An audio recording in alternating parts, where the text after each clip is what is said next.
maverick from the land of the five rivers.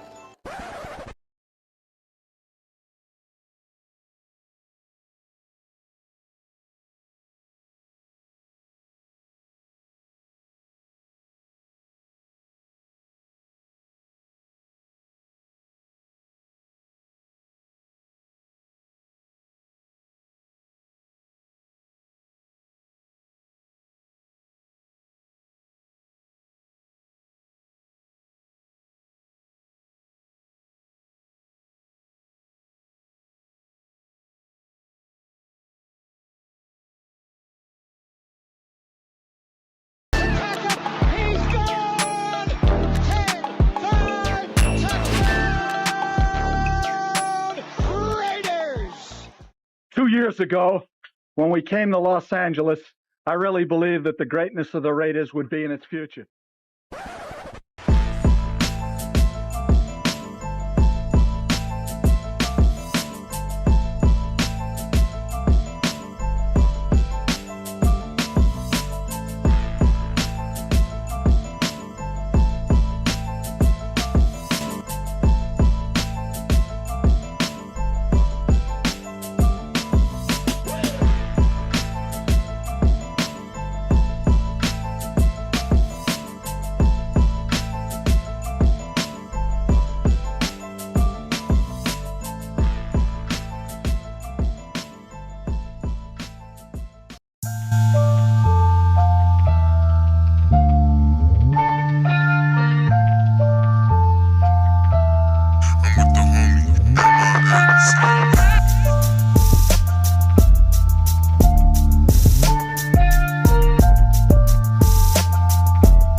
We live. You already know what time it is.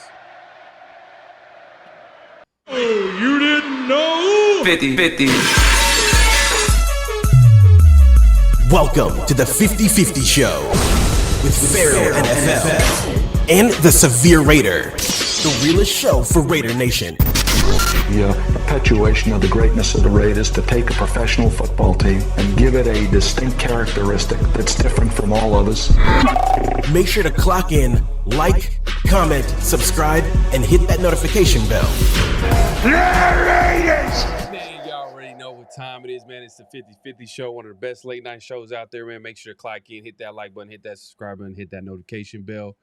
When we got a few things to talk about, obviously today, joint practice, preseason is upon us. Another preseason game upon us, Houston Texans. But we also had a joint practice today, so that was a nice little, I want to say a test, but a good way for, young players to kind of exactly. So, hey, we're gonna get into that conversation. We appreciate everybody pulling up. We see y'all, man. Hey, one of the Play Black crew vets in the building, man. My brother Yaya in the building, man. What's good? Chill Ray in the building. What's good?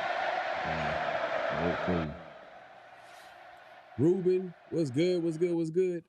So we're going to get into the usual stuff. Obviously, flag on a play, notable quotables, all that good stuff, and obviously get into the conversation of everything Raiders. But recently, I sat down with Ryan Holmes. He's a guy that I've been following on Twitter for years. He's been breaking down film. He's got his podcast on YouTube. Definitely check him out. We had a good conversation, so I'm going to go ahead and play this interview, and we're going to get into the show. Man, we have a special guest in the building. We got Ryan Holmes, man. This is a guy that I followed on Twitter for years, and he's a guy that knows his stuff. And he has also a YouTube channel as well. If you want to let the people know where they can find you. Yeah, I do a show called the Put On Raiders podcast with Dwayne Douglas. Just go to YouTube and search Put On Raiders podcast, and it'll pop up. We usually try to record one a week once the season gets rolling, maybe two. So you can find us there. Yeah, man. Like over the years, I've been paying attention to your that's how I really kind of found you was on Twitter, and you just kind of breaking down the team from afar and like kind of breaking down film. And I always thought you had really good takes. This offseason has kind of been off season of positivity. Usually that's what it is. Yeah. During the off season, everybody's always excited about, what could be. But in this case, like the Raiders got a brand new head coach, a young coach, a bright offensive mind in Clint Kubiak. And then they obviously landed hopefully their franchise quarterback of the future in Fernando Mendoza. Like, what was your take on the offseason? No, I thought it was a good offseason. You want to marry the head coach with the quarterback. You want to bring them in together. Ideally, you would bring the GM in together as well and have all three, but Spytek's only been here a year. So he made the right decision going to year two. It didn't work with Pete Carroll. Move on. Get the offensive-minded head coach that can build around the quarterback. You want Fernando to learn the system. You want him to be in it day in and day out so that by the time you get to year two, year three, you're just expanding, and he already knows all the checks, all the calls. And that's how you see teams be successful. You can't have a quarterback and a new coordinator every year. So they're going to grow this together. And that's what Raider fans have been waiting for. We've been waiting for this for a long time, to get that offensive head coach with that young quarterback and build this thing from the ground up. Yeah. No, for sure. I mean, they had a pretty active offseason, starting free agency, and then obviously the draft, and now we're here in training camp. They just had their first preseason game. What was your take on the offense this preseason? This first preseason game? Yeah, I mean, it was good to see the first team offense with Kirk Cousins go right down the field, convert third downs, run the football. That's the key thing with Kubiak's system. They have to run the ball. You can't have Kirk Cousins dropping back 35 or 40 times. So feed Ashton Gente. You took him number 6 in the draft for a reason. We'll see the offensive line play much better this year with a better coaching staff than they did last year. Colton Miller's back. You signed Tyler Linderbaum to be the foundational pieces on that line, and just build with the young guys. That's the theme of this team, is build with the young players, whether that's DJ Glaze, Jackson Powers-Johnson, Caleb Rogers. They brought in a veteran and Spencer Burford, who knows this system, that knows the Shanahan system, obviously from San Francisco. So we'll see where this goes. The run blocking in the first week was much better than anything we saw on tape last year. Yeah, for sure, 100%. I just remember that first preseason game last year against Seattle, which Clint Kubiak was actually coaching on the other side, and it's like night and day difference from how the offensive line played that game to now, which is hopefully a sign of good to come. You know what I mean, this season. But obviously it's the first preseason game. But a lot of talk's been happening with the quarterback situation here. I know Clint Kubiak kind of came out and said, "Hey, Kirk Cousins is the starter," but you got to believe that they're paying attention to Fernando and his just ability to get better with each rep. And this is a guy that critics were saying he's never played in under center. It's gonna be an adjustment period for him. And what did you see from Fernando from that standpoint, from his footwork, from him playing under center, play action, which is going to be a heavy in this offense, you would think, with Clint Kubiak being the coach in his offense, bringing his offense from Seattle. Do you think, can you see is there a chance that Fernando might be able to start week 1, or do you don't think that's in the plans? I hope it's in the plans, but I don't think it's in the plans. I think they're going to roll with Cousins here for a few weeks at least. My prediction is like week 4 or 5, we're going to see Fernando. if this team gets off to a hot start, they're going to stick with Cousins. He's a veteran. He knows the system. I think eventually what'll happen is Kirk Cousins is not going to push the ball down the field. So if they can't run the ball very well early in the season, and defenses can bring those safeties down, load the box, and then take away the underneath stuff, like Cousins is going to have a problem. And he's not very mobile anymore. He doesn't have a lot of arm strength. At that point, once the season starts to go the wrong way, play the rookie. Get Fernando in there, take his lumps this year. And like we said, build for the future. I think the criticism of today's quarterbacks in college is they don't play under center. You can teach that. That's a very teachable thing to do. So I don't ever really view that as a giant negative on a guy coming out of the draft. But I thought he played with good footwork, especially some of those play action fakes. Just get his feet aligned. The best thing I saw from Fernando Mendoza in this game was going through his progressions. It's 1 to 2 to 3, hit the backside, 4 on the dig. And he did it several times. So it's good to see a quarterback who's not panicking if the first read's not there, trying to tuck it and run. He was going through the offense like a veteran. And the other thing that I came away with Fernando was he got the calls in and out of the huddle. This is a long offense as far as verbatim to spit out in the huddle to tell guys what to do. And for him to get in and out of the huddle, you didn't see them run up against the play clock. You didn't see any delay of games that you typically see with young quarterbacks. You saw him motioning guys from one side of the offense to the other. He moved the running back and on the touchdown to Jack Besh from the left to the right. He saw the linebacker shift. So just stuff that veteran quarterbacks do. You saw him do that in the first game. Now, we'll see what he does when they play the Houston Texans. This is a much better defense. But I think Fernando, and I've said this on the Put on Raiders podcast, he's played a lot of football in college. This isn't a guy that played 12, 15 games. He's played 35, 40 games in college. He's seen a lot. He's run a lot of different offenses. So he'll pick up on this quickly. He's a smart guy. And like I said, for me personally, I'd like to see him week 1. We're not going to see that. But I think we will see him by week 4 or 5.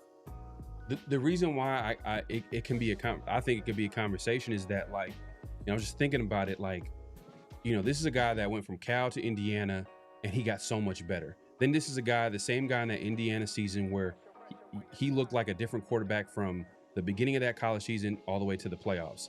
So he gets better. He gets better with more reps because you got to think that Indiana team, that was his first year in that offense, in that scheme. So he was just getting better week in, week out. And then I'm sure from what we heard from OTAs, there was a little bit of like struggles with Fernando in the beginning at some point in the OTAs, but it feels like he's gotten better from there. So this is a guy, I think he just gets better with more reps. The question to me was, can they protect him and can they run the football? Those are do you feel like those are the two, at least the minimums that you have to have on offense in order to protect the quarterback? Or do you think you need to have more than that at the very minimum? I think the play of the whole team is part of this, because if the defense is giving up 24 to 27 a game, it doesn't really matter. But as far as the quarterback to survive, they have to protect him. They have to run the football. They have to keep the down and distance manageable. You can't have him dropping back 3rd and 9, 3rd and 12. You got to keep the penalties to a minimum. You can't, like I said, you can't get behind the sticks. You're going to see play action early, but to get him out there, if you threw him in last year's offense where you couldn't run the football, there was no spacing on offense, that would be a disaster. So you don't want that. But Clint Kubiak's got a clear system here. The offensive line is playing better. And I think if you can just get average play out of the offensive line, then you throw him out there. It doesn't need to be a top 5, top 10 unit, but like if you can put him out there and they're going to protect him enough, and the running back's going to be able to pick up the pressures, whether it's a linebacker coming free or a safety. If they can just figure that out on 3rd and long and keep him upright, I think you have to play him. Yeah, that's that. I agree with that. But, the message could be coming from up top when you talk about Fernando not starting week 1, because we've heard, minority owner Tom Brady talk about, how the quarterback development is a problem and quarterbacks need to stay on the bench. Do you think his influence is that strong where he's kind of telling the coaches what they should do with the quarterback in terms of I think it is, but at the same time, you hired Clint Kubiak to run this team. Let the coach coach. It shouldn't be coming from upstairs. And if Fernando gives him the best opportunity to win, then you play Fernando. Obviously, week 1, they're probably more comfortable with Cousins just because he's been in the offense. He knows the checks. He knows the reads. He's seen all these different coverages. But like I said, if this team's 2-5, 1-4 in like weeks, 5, 6, 7, then there's no reason to stay with Cousins. because there is going to be a learning curve, whether he plays this year, whether he plays week 1, week 7, or even next year. Like, he needs these live reps. He needs to get in there and see defenses and the rotations of the safeties and understand coverages and where guys are. And you can do as much as you can standing there in practice, but once the regular season starts, the number 2 quarterback's not getting reps. He's running scout team. So like, he's not running the Raiders offense once the season starts if he's doing that. So like, you need to get him out on the field sooner than later. Like I said, I don't think this is a playoff team. You know, we want to talk about positives here. Exactly. But at the same time, like, you don't want to destroy him. But I think the offense is better. Brock Bowers is there. Genty's there. Naylor's serviceable. You have Mayer. So there's enough around him. But if the defense, like I said, this is a team thing where you have to know when to put. If the defense isn't playing very well and you're having to play catch up a lot, you don't want him in that situation either. Okay, you talk about, you know, making sure, you know, giving him the best possible, you know, giving him an easy pathway to get on the field, but also have him have, you know, easy success. And that part of that is having the right players around him. And you talk about, you know, the wide receivers on this team. That's kind of been the big topic for me. It's been a glaring issue for over a couple of seasons now. I mean, we had Jacoby Myers, but everything after him I always thought was a question mark. You look at like the move they had before last season, right before the season when they got Amari Cooper. That was like a Hail Mary, like, okay, we need to figure out something before the season starts. And then fast forward now, they're kind of rolling with the youth movement on top of, you know, picking up a guy that you mentioned, Jalen Naylor. You also mentioned Jack Besh. Now, Jack Besh, last year's 2nd round pick, what have you seen from him? And do you think that he's going to have a big role on this offense moving forward?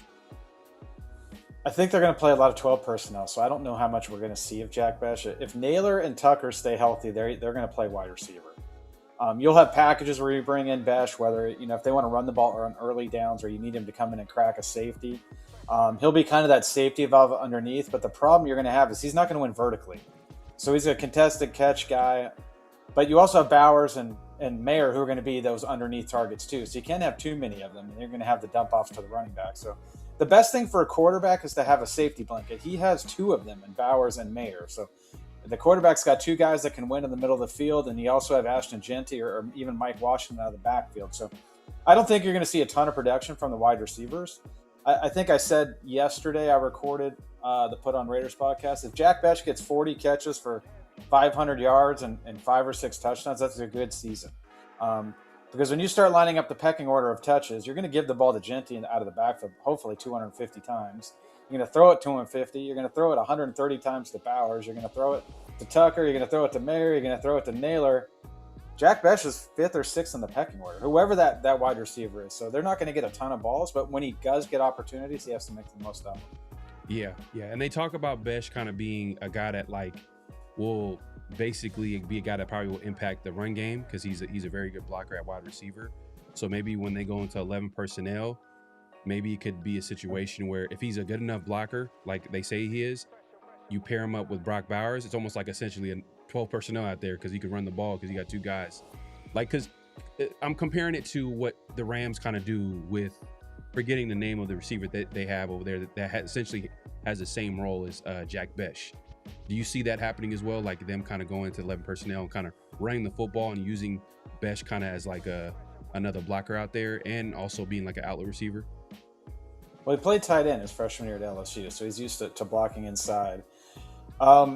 If you do that, you probably take Bowers off the field. And you want Mayer and Besh doing that, but then it's kind of a tell for the defense because you don't want Bowers lined up being an inline blocker that much either. So I don't know how much you would do that. I think when they're gonna go 12 personnel a lot here, you're gonna see 21 personnel, you're gonna see 22 personnel. So you're gonna see the fullback in there and Hayward as well. You're gonna see 2 backs, 2 tight ends, unless they fall behind and it's 3rd and long. But this is gonna be a power running team, play action. That's where they're gonna take their shots. But I think Besh is gonna play a lot. Like I said, I just don't know what kind of numbers he's gonna put up. And if you look at Kubiak's system last year, they basically threw the ball to 1 wide receiver and Jackson Smith and Jigba. They threw it to A.J. Barner, and then they threw it to the backs. Like, there wasn't a lot of guys involved in their passing game. So as long as they stay healthy, you're going to see a heavy dose of Genty, Bowers, Mayer, and then obviously I think Tucker's going to get a little bit involved here with Naylor. I don't know how far down the pecking order we're going here. Yeah, I don't want to say too much on Besh, but how did you feel about him as a 2nd round pick? I thought it was a reach at that point because he's not explosive. He's not a guy that wins down the field. So if you wanted him to be a replacement for Jacoby Myers and you wanted him to be kind of that physical guy that goes over the middle, this team didn't really need that when you have Mayer and Bowers already on the roster. They needed a vertical threat that could win. They tried that with Thornton. I'm not a huge Thornton guy. I don't know if Thornton's going to make the team.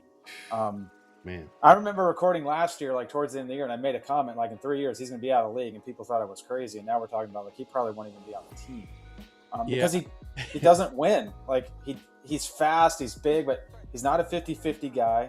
He doesn't have very good hands. He can't get off press, and he can't create separation. Like I don't know what you have in Dante Thornton Jr. Yeah, it seems like the writing is on a wall. I think he's hurt right now, so hopefully he can get out there and maybe prove to his coaching staff. But it's not looking too good for Thornton right now as far as his odds of making the team because you got Malik Benson has taken that role. So there's some people that think Malik Benson could be starting at some point this season. You know what I mean? It's possible with this wide receiver.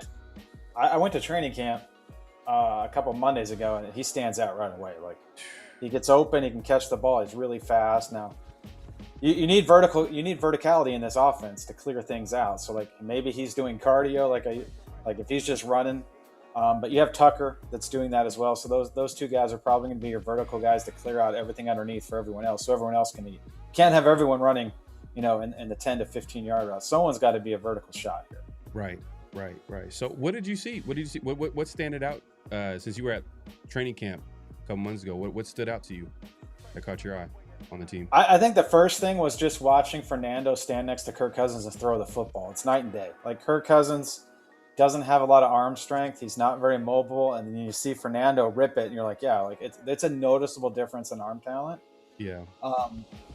So that was the first thing. I think Quay Walker stands out just how big and physical he is. Like seeing him up close and personal, like he's a giant linebacker. And I think they're going to play him on the edge. He's going to play on the edge too. They were moving him around a lot. So he's not just going to line up as an inside backer. He will go out on the edge with Crosby on the other side at some point in some of these packages. And just they're going to play a lot of big nickel, I think, as well. You're going to see 3 safeties on the field. Now, whether that's Chin and Polamalu and Stukes, like Teron Johnson was playing a lot of free safety. I think he'll settle in as the nickel. But we'll see. I think the defense has a chance to be average. Like if they can just be average and create some turnovers, they can be good. I don't know how physical the defensive tackles are going to be stopping the run. That's a big concern because they're going to play a lot of light boxes. They're going to play a lot of 6-man fronts or 6-man boxes with 2 deep safeties. And teams are going to run at them. And right now they basically have, Hemingway is a 3 technique and so is Butler. Those guys are not run stuffers, so they don't really have that beef on the inside, which is probably why they went out yesterday and signed the lineman from the Texans. Can't pronounce his name, Fatu Sakai, something like that. Big dude. He's like 6'4", 325. I struggle with that too. I struggle with names too. But yeah, you talked about it. The defense is obviously the elephant in the room. Obviously, that first preseason game wasn't really a good showing. It is just a preseason game. We get it. It's vanilla. But it did seem like the Raiders' defensive line, without Max Crosby, wasn't really getting to the quarterback. I mean, Patrick Johnson got the first sack of the night, and that was like well into like the 3rd or 4th quarter, which I don't know how much stock you could put into that. But you guys like Kuntz kind of flashed a little bit. I don't know if you were able to like kind of look at the defensive line and how they were able to maybe there's some positive there. Like I've seen Kuntz kind of flash a little bit around the corner, but was there? I mean, what was your take on the defensive performance last preseason game against the Cardinals? It's hard. We're just trying to get a read on what Rob Leonard's going to do because he's never been a coordinator. They played a lot of man, and it didn't work. Like they got carved up pretty easily by the quarterbacks, by the Cardinals. But you heard Kubiak after the game basically saying, we're just testing these guys. We want to see who can do what, and basically played a lot of man. I think they're going to end up being more of a zone team. I mean, that's what Seattle is. So if he's bringing over some sort of variation of the Mike McDonald defense, you're going to see a lot of zone. But I think in preseason, you just want to see players like who's going to win, who can win their one-on-one. So you just line them up. You don't do any stunts on the defensive line. It's like, go get them one-on-one. It's very different than a regular season game. So I don't put a lot of stock into the outcome.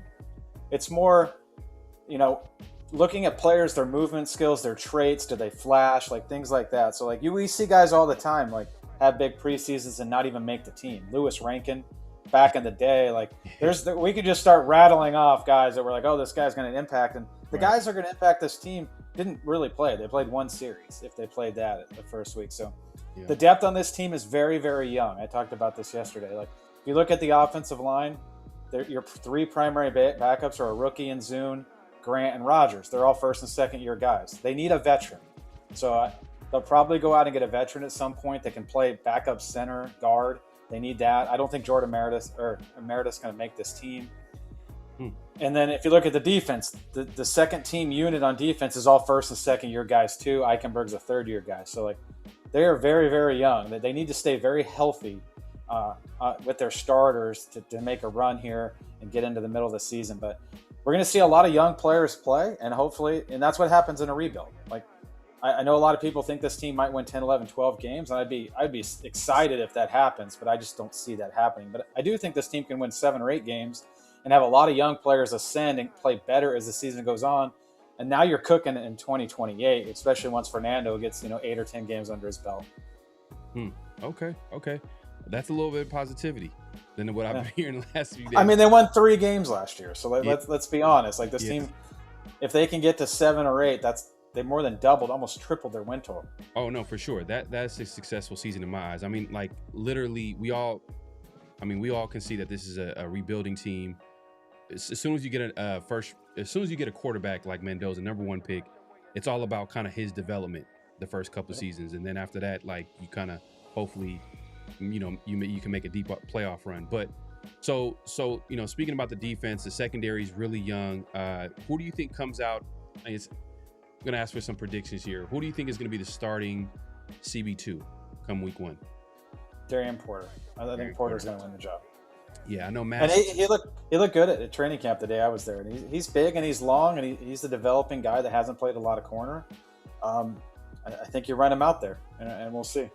Yeah, I know Massis is in the mix, and then you got McCoy. McCoy's like kind of like the sleeping giant. He hasn't played football last couple seasons because of of that injury. Do you think that he at some point maybe contributes to this team as a number 2 corner, or it's just this season is more of just kind of getting him healthy?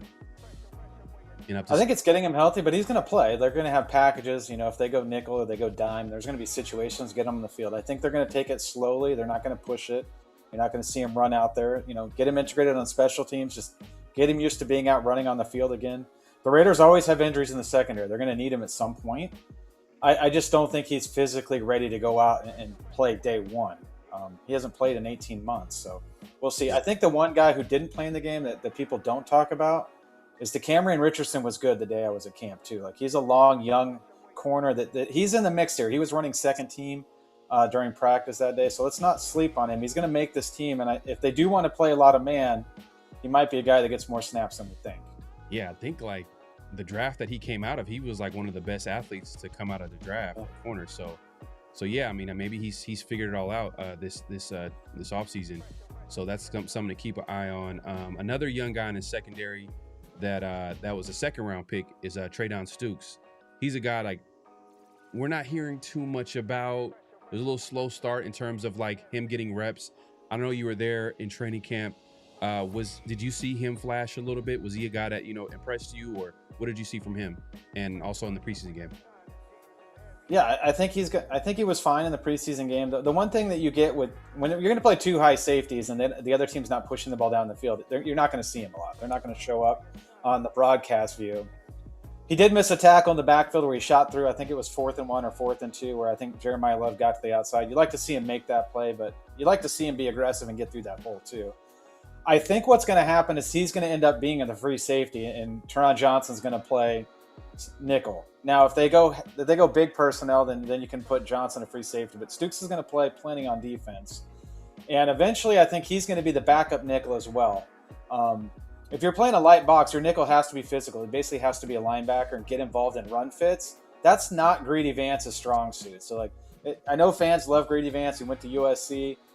He's on the roster bubble for me because he's just not that physical slot that you need in this style of defense, where he's coming off the edge and being a blitzer and basically being a linebacker in some of these fronts. So I think Stukes, he got a lot more reps this week with the ones, it sounds like. And I do think we're going to see him play some nickel here, hopefully against Houston and see him get down in the box to see if he can make some plays. Okay. Because some people are frustrated. They're like, man, this guy Polamalu shouldn't be starting at free safety. They need they need to put Stooks out there. But then people start thinking, like, is that a sign that Stooks is not, playing up to what he needs to play in order to overtake Polamalu? No, I think it's a new defense for everyone, and they're probably leaning towards the veterans early in camp. They've only had a handful of padded practices. I think it's a lot of overreaction. Like, these guys aren't going to be day one starters, day one of camp. Like, they have to go through camp and earn their roles. At the end of the day, he's a better player than Polamalu, and he'll end up playing over him. But Polamalu's a veteran. He's been around 4 or 5 years. He got kind of a second contract with the team. He's still a valuable player for them in the right role. It's probably going to be more in like a nickel linebacker or strong safety, because Jeremy Chin, when I was there, when they kicked Quay Walker out to edge, Chin moved down and played a nickel backer. So then your strong safety at that point would probably pull him out. That'll probably be his role when they go to those kind of defenses. So he'll have a role. He'll be on special teams. He'll play. If someone's injured, you got to throw him out there. You don't have a lot of depth in the secondary, but I think Stooks is going to play a lot, and he's going to surprise some people early, like week 1, week 2. He'll be out on the field. Yeah. And we haven't had like a playmaking safety in a while. We honestly, we haven't had like a true free safety, with range in a while. I mean, maybe since, I guess you could put Morrig in there, possibly Morrig. When he came out, Trayvon Morrig. Yeah, but then like he kind of settled in at strong safety, which was kind of weird. He went from free to strong, and he kind of found a role there. But yeah, like hopefully the Raiders defense could. It seems like they're gonna have some growing pains early on, like trying to figure out, especially when you got a first year DC and Rob Leonard, because we really don't know. We're speculating on what it's gonna look like with Rob Leonard, but we don't know how it's gonna look like for him. I mean, he could possibly be in and over his head. We don't know. Like, yeah, exactly. I know a lot of people want to just connect the dots. Well, he was with Mike McDonald, but he was only there for 1 year in Baltimore before McDonald went to Seattle. We don't know if McDonald was running that same defense in Baltimore with the same coverages, the same blitzes. Like, he's probably evolved in his time in Seattle.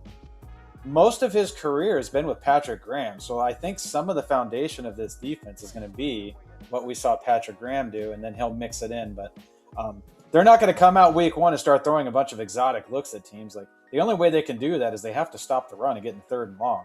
1st and 2nd down is going to be very basic, and then it's up to the players to win those reps and get into the opportunities to have some of these defensive looks. For sure, 100%. A big moment in preseason is coming up with that joint practice. I mean, during this training camp period, I think that joint practice has become like the unofficial 3rd preseason game. In years past, that 3rd preseason game used to be like that dress rehearsal game where, we'll see most of the starters kind of play well into the first half. I mean, the only thing that's I would say the big difference is that the fans won't be able to see it firsthand like we're watching that. So it's going to be different in that way, but we're going to be hearing a lot of stuff from that joint practice. Hopefully we hear some good things. I mean, what are you looking forward to hearing from that joint practice against the Texans, which is a good, formidable team right now?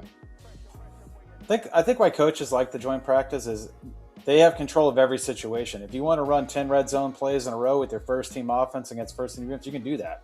If you want to run, inside zone for 10 straight plays, you can do that. Like, it's not like a regular football game where everything's dictated by down and distance. So like, you can get the players the looks you want. I've actually been to a joint practice when the Raiders played the Rams a few years ago, and the Raiders just smoked them. They smoked them, and then the Rams won the Super Bowl. So like, I don't know how much you can take from it, but it's good. These are live reps where you can work on situations, and I think don't get too lost in some of the reports. Some of it could be one-on-one stuff where DB gives up a big completion. Like, unless it happens in a team period, it doesn't really matter. Like, so I don't pay attention to the one-on-one reps. I want to know what happens when it's 11 on 11. Yes.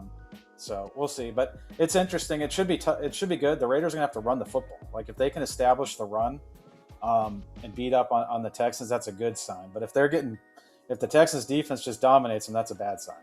Yeah, you definitely want to also hear that. I'm hoping that we can hear that Fernando's getting some first team reps, because I do want him to spend some time with the first team and maybe develop at least a level of like chemistry with guys like Brock and the starters on offense. Hopefully we'll be able to see that. I mean, just preseason training camp outlook up until the regular season. What do you want to see from this team? What do you want this team to improve on, at least before the season starts? I think just continuity on the offensive line. That's going to be the key thing, and then develop some sort of pass rush, and figure out, can we get pressure? Can someone win other than Max Crosby? Because last year when you turn on the film, he's getting double and triple team. No one was in on their one-on-one. So whether that's Kuntz, Tonka Hemingway on the inside, can it be Kwity Paye? Someone's going to have to step up on this defensive front and win. And the offensive line is going to have to run block to keep this offense moving. So those are the main things. Obviously, they have to win in the trenches. So that's where I'll be focused on, seeing how this team improves. Yeah, man. Ryan, man, appreciate you coming on. Great conversation. Hey, everybody, you guys need to check him out. Great follow on Twitter, as well as his podcast. Let the people know where they can find you, what to look forward to, all that good stuff, Ryan. Yeah, on Twitter, it's simple. It's at RHOLM22. And then if you go to YouTube and want to watch the podcast, it's Put On Raiders Podcast. Just search that. It'll come up with Dwayne Douglas and myself. Oh, man, it's perfect, man. Everybody watching, the show will continue. Appreciate Ryan for coming on, man. Hopefully have you on soon. All right, thank you. Yep. We back, man. Back to the live broadcast. Shout out to my guy, Ryan Holmes, man. Appreciate for making time to chop it up with us about the Raiders. Obviously, I appreciate his takes on the team. Yeah, it was a cool conversation. Hopefully we'll have him on soon as well. Bring Severe into the conversation. It was just, man, sometimes getting people on is everybody got different schedules. Right. But usually you definitely want to follow us on every platform, but most importantly Around the Shield. Around the Shield is when we have usually our guests, but we made it happen with our guy Ryan. So basically stay tuned for Around the Shield, where we have, we'll try to get people on and have some good conversations. And sometimes you'll see the usual people on there too as well. So stay tuned for that. But that being said, that was a conversation before the joint practice. The joint practice happened today, and let's just say, the Texans let the Raiders know who's boss. You know what I mean? Like, exactly. They let them know who's running the show. They dominate from what we were hearing. What I liked about joint practices, one of the things that I think we made a joke about was how much people are going to be covering the practice, just because you have two teams, two different markets, two different medias just covering a team. So you're seeing, people have opinions and perspectives, and most importantly, they're just giving us the information, because the opinions and things like that, we can kind of figure that part out, but it's just more so just getting the information. And it just sounded like Raiders just lost the war in the trenches, to be honest with you. I mean, the defensive line of the Texans pretty much took over the game in the joint practice. Hopefully, I mean, we lost the war everywhere, but the trenches was the biggest difference. I get it, but I think it starts there, though. It's like a domino effect, and it's like at the end of the day, like I can't get mad, because I'm like, on paper, like I'm not expecting them to win that battle. Like, no. Now we do play Denver twice a year. That's you know what I'm saying? Like, that's one of those we're gonna have to buckle up, have a game plan. And that's the thing too. It's not like usually in situations where it's like this, the Raiders, you would like to think, would have a plan. They're gonna have a plan, because they're gonna know what's coming. So they're gonna try to, like, kind of control what they try to do things to kind of slow things down. But obviously, it's a joint practice. Like my guy Ryan Holmes says, it's just kind of a situation where coaches can get together, run situational football, run different situations, and you're going against different opponents. In this case, the Texans, man, they're one of the elite defenses in the NFL, led by their head coach, who's a defensive-minded coach. And it is what it is. But for me, I appreciate that the Raiders actually put Mendoza out there for like first team reps. That was good to see. There was some connection. And it's funny too. People in the Texans media, they were pretty impressed with Mendoza, and some people went on. Some guys went out on a limb, was like, they were asked like, hey, between Cousins and Mendoza, who are you going with? They're like Mendoza all the way. Like, he just, it's just, and we'll see how it goes. But like, it's just kind of okay, different set of eyes. You know, they don't have nothing to. It's like they don't have to say anything to go eat, like to go either way. It's just they went and they seen the practice just like everybody else, and one of the media guys, I forgot what his name, but he was like I think Mendoza should be the guy early on, but we'll see how it shakes out. But did they give reasoning behind it though? I'm gonna pull it up. I'll pull it up. In the meantime, Severe, what was your take on joint practice? I'll try to pull up the exact quote. Yeah, obviously, the Raiders struggled mightily against the Texans. And by Ryan Holmes' logic, we're going to win a Super Bowl. So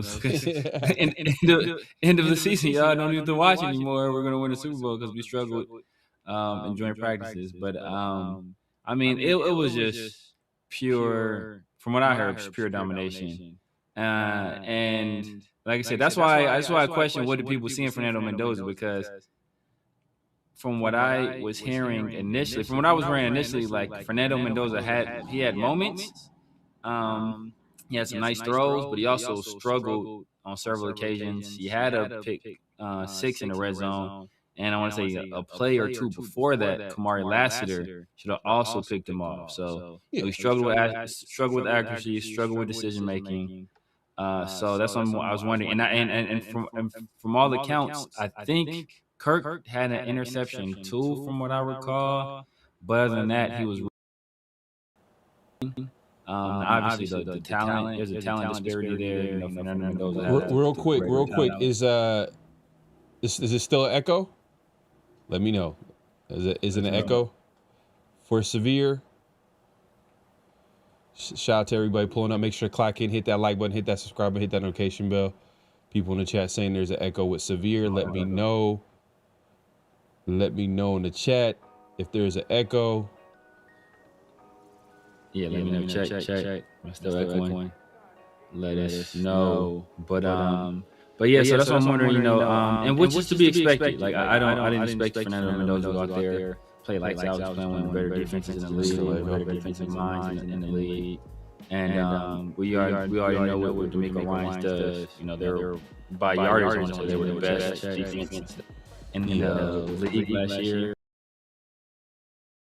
For sure, I want to say they were top 3, possibly even top 2 in terms of scoring defense. So, like they're a formidable opponent for Fernando Mendoza to even have, some flashes in that situation. That's a positive step. So, but I think we just need to hopefully this experience.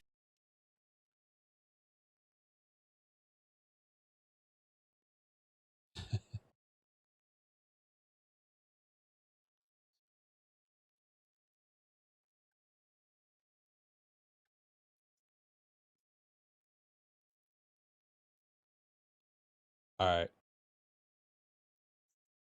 Cool.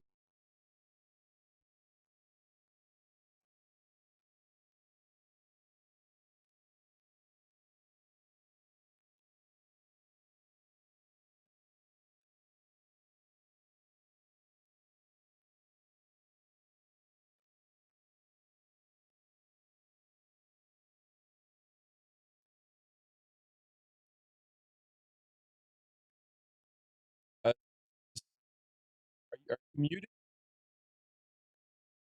Severe. Hey, can you hear me? You hear me? Okay. They're saying that you're muted. There's a delay.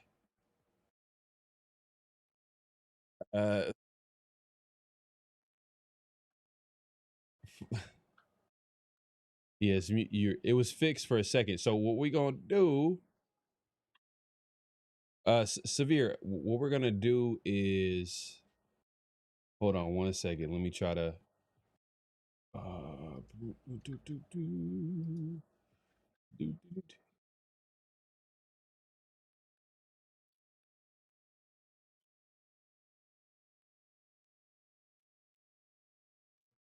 Hey, shout out to everybody pulling up. Make sure to clock in, hit that like button, hit that subscribe, hit that notification bell. Can y'all hear me? Can't hear? Okay. Okay. We gonna figure this out. Don't worry, y'all.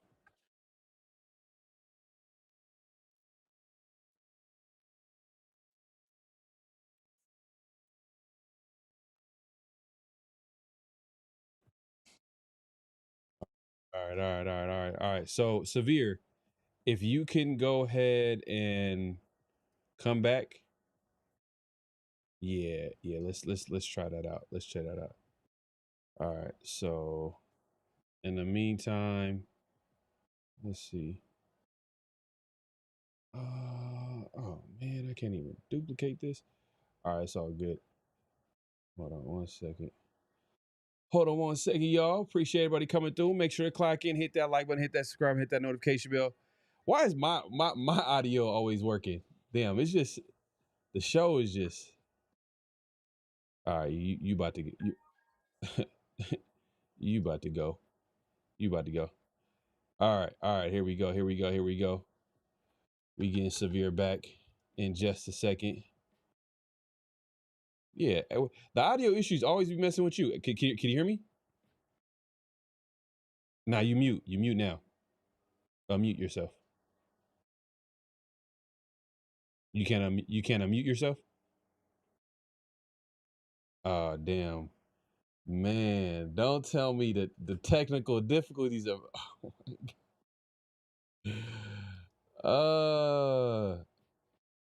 okay. Come back in. Come back in. Come back in. All right, y'all. Hey, yeah, make sure to clock in, hit that like button, hit that subscribe, hit that notification bell. You know, before Severe comes back in, okay, he's back. I was gonna get into the offensive line, but we're gonna let him finish his thought. If he is back better than ever. Come on. Severe. Here we go. Your audio went out? Hold on, let me see. Oh, now.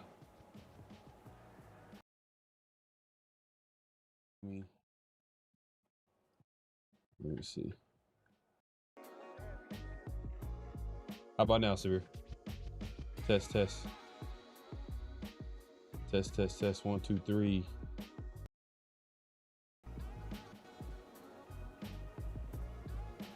Oh, wow.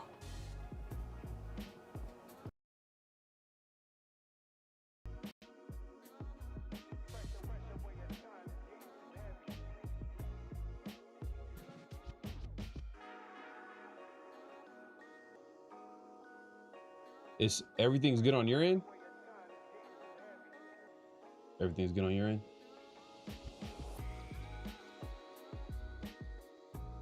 We're under attack, y'all. Still muted. Yeah. No, I can't hear you. I can't hear you.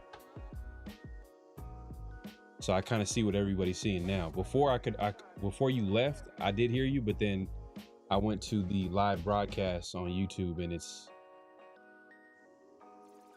and I could see what everybody was seeing or hearing. So let me try to see on my end what I can do. And let's unmute this.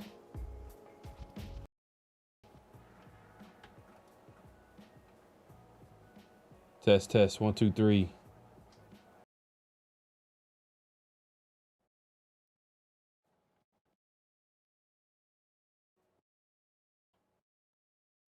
Oh, hold up.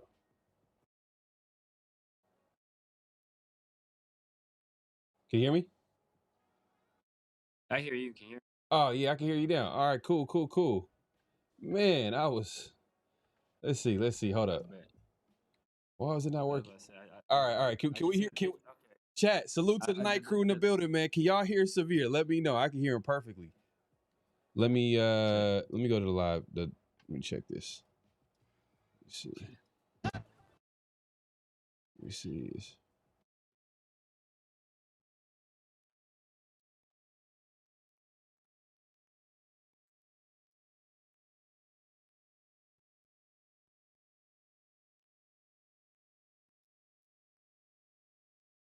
Hey,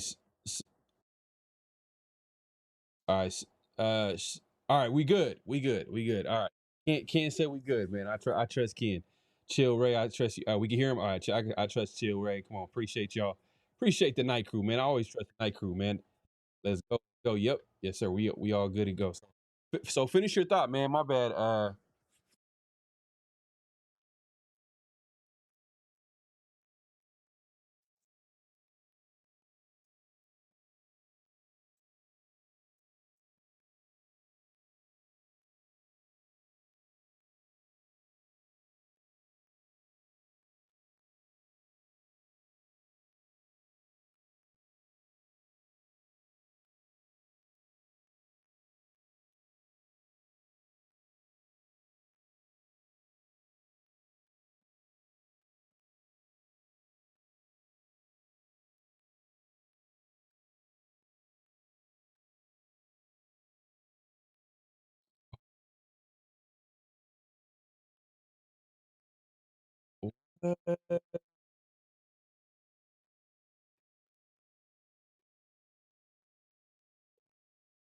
Hey.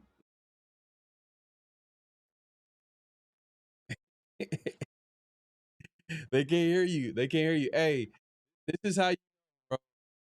Samir is telling y'all the truth. He's giving y'all the real truth about what's going on with the team, man. And man, that is crazy. It just keeps going on. I don't know what's going on. So let's all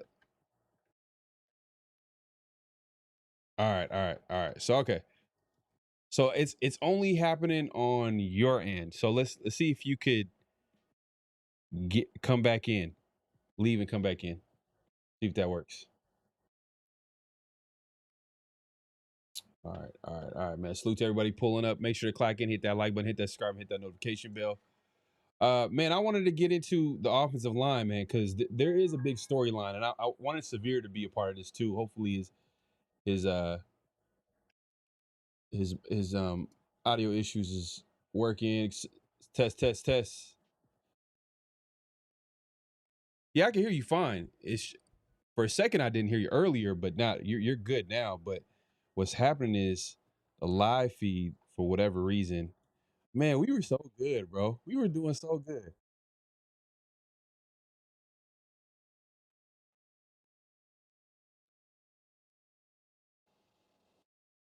What?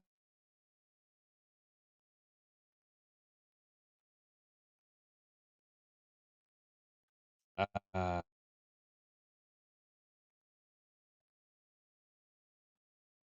uh, what's going on? Still muted. Okay, so let me try something. Let me try something. How about now? Say something. Check, check. Sound coming through. Should have also picked them off. So What? Oh damn, it's not working. Okay.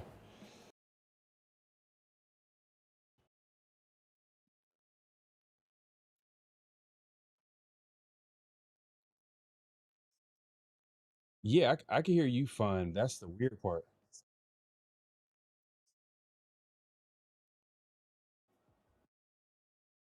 Say something. check, check. Something. Sound coming through.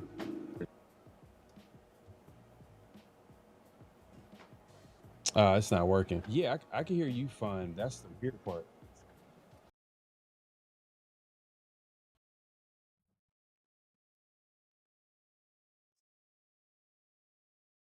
Oh, it was working.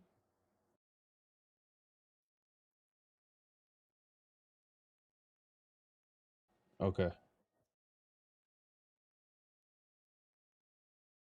Okay.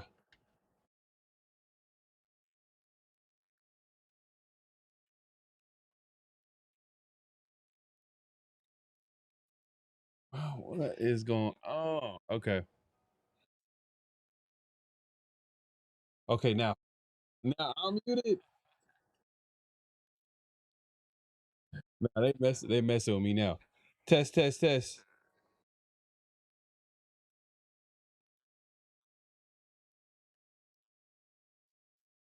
No, mine's still working. It's still yours.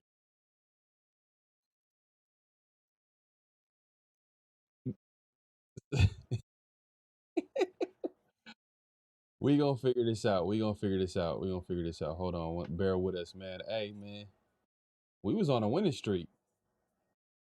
We was on that. We was on that De La Salle winning streak, man. Y'all know. We haven't had, man. We did DJ Williams Day. You know what I mean? My mic is fine. I don't think the issue. I think it's still yours, but I don't know if it's like anything you're doing on your end because everything is good on your end, right? As far as like the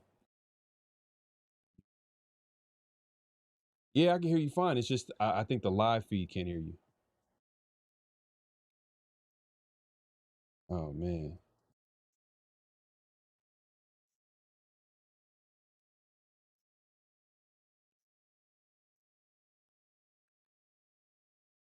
nah, that was completely separate. Completely separate.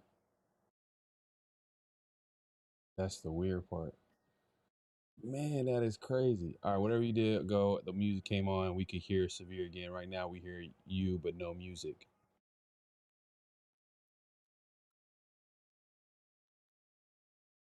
Yeah. Let me.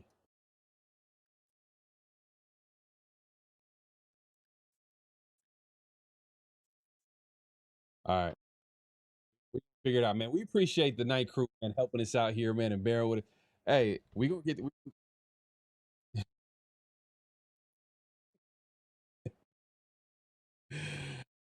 Uh, if only they can hear you over here, man. If only they can hear you. Oh man. Chat, chat. Basically, to sum up what Severe is saying, bro, for the Raiders season, this is what he's looking forward to. I don't know if y'all can hear that. Oh man, with the number one pick. Raider. Okay, is rather hear double Severe than no Severe voice? Not. Oh, it worked fine until you fixed it. Thank.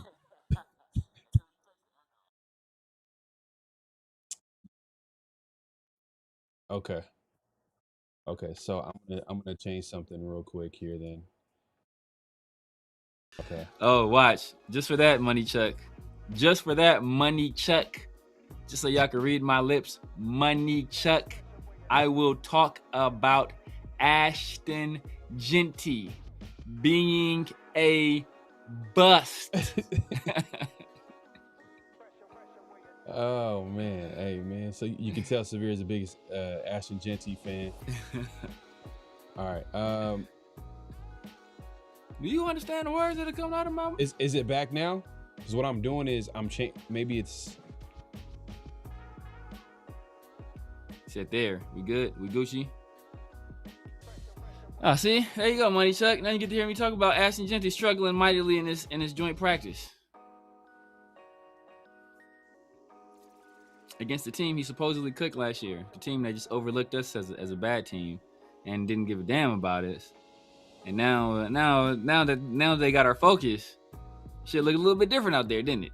Look a little bit different. Ashton Genty was locked up like Akon. Oh, we good. We good. We back. We back. We back better than ever. We back. We Gucci now. The IT like I was saying came through. Yes. Thank you, God. Appreciate you. Cool. Gucci. Gucci. That's what I like to hear. I like to hear. Yeah. Dynamite. Yes. Appreciate y'all, man. We appreciate everybody bearing with us, man. Sometimes this happens. Like I said, we were on a winning streak. Usually we had everything under control, but today, man, y'all don't even know. Before the show, it was some crazy stuff happening, but we made it work. We're making it happen. Yeah. So we appreciate everybody patience. So they said don't touch nothing. No, I'm not touching nothing. I'm not touching nothing at all. Look, all right.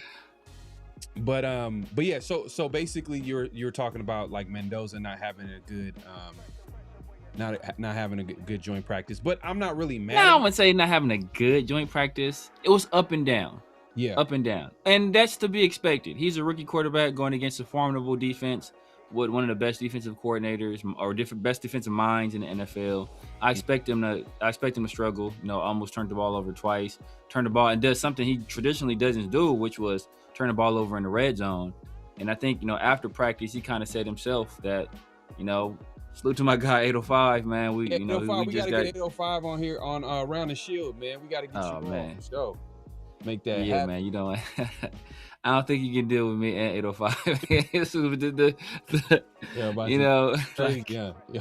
at least with Rundown there was some balance, right?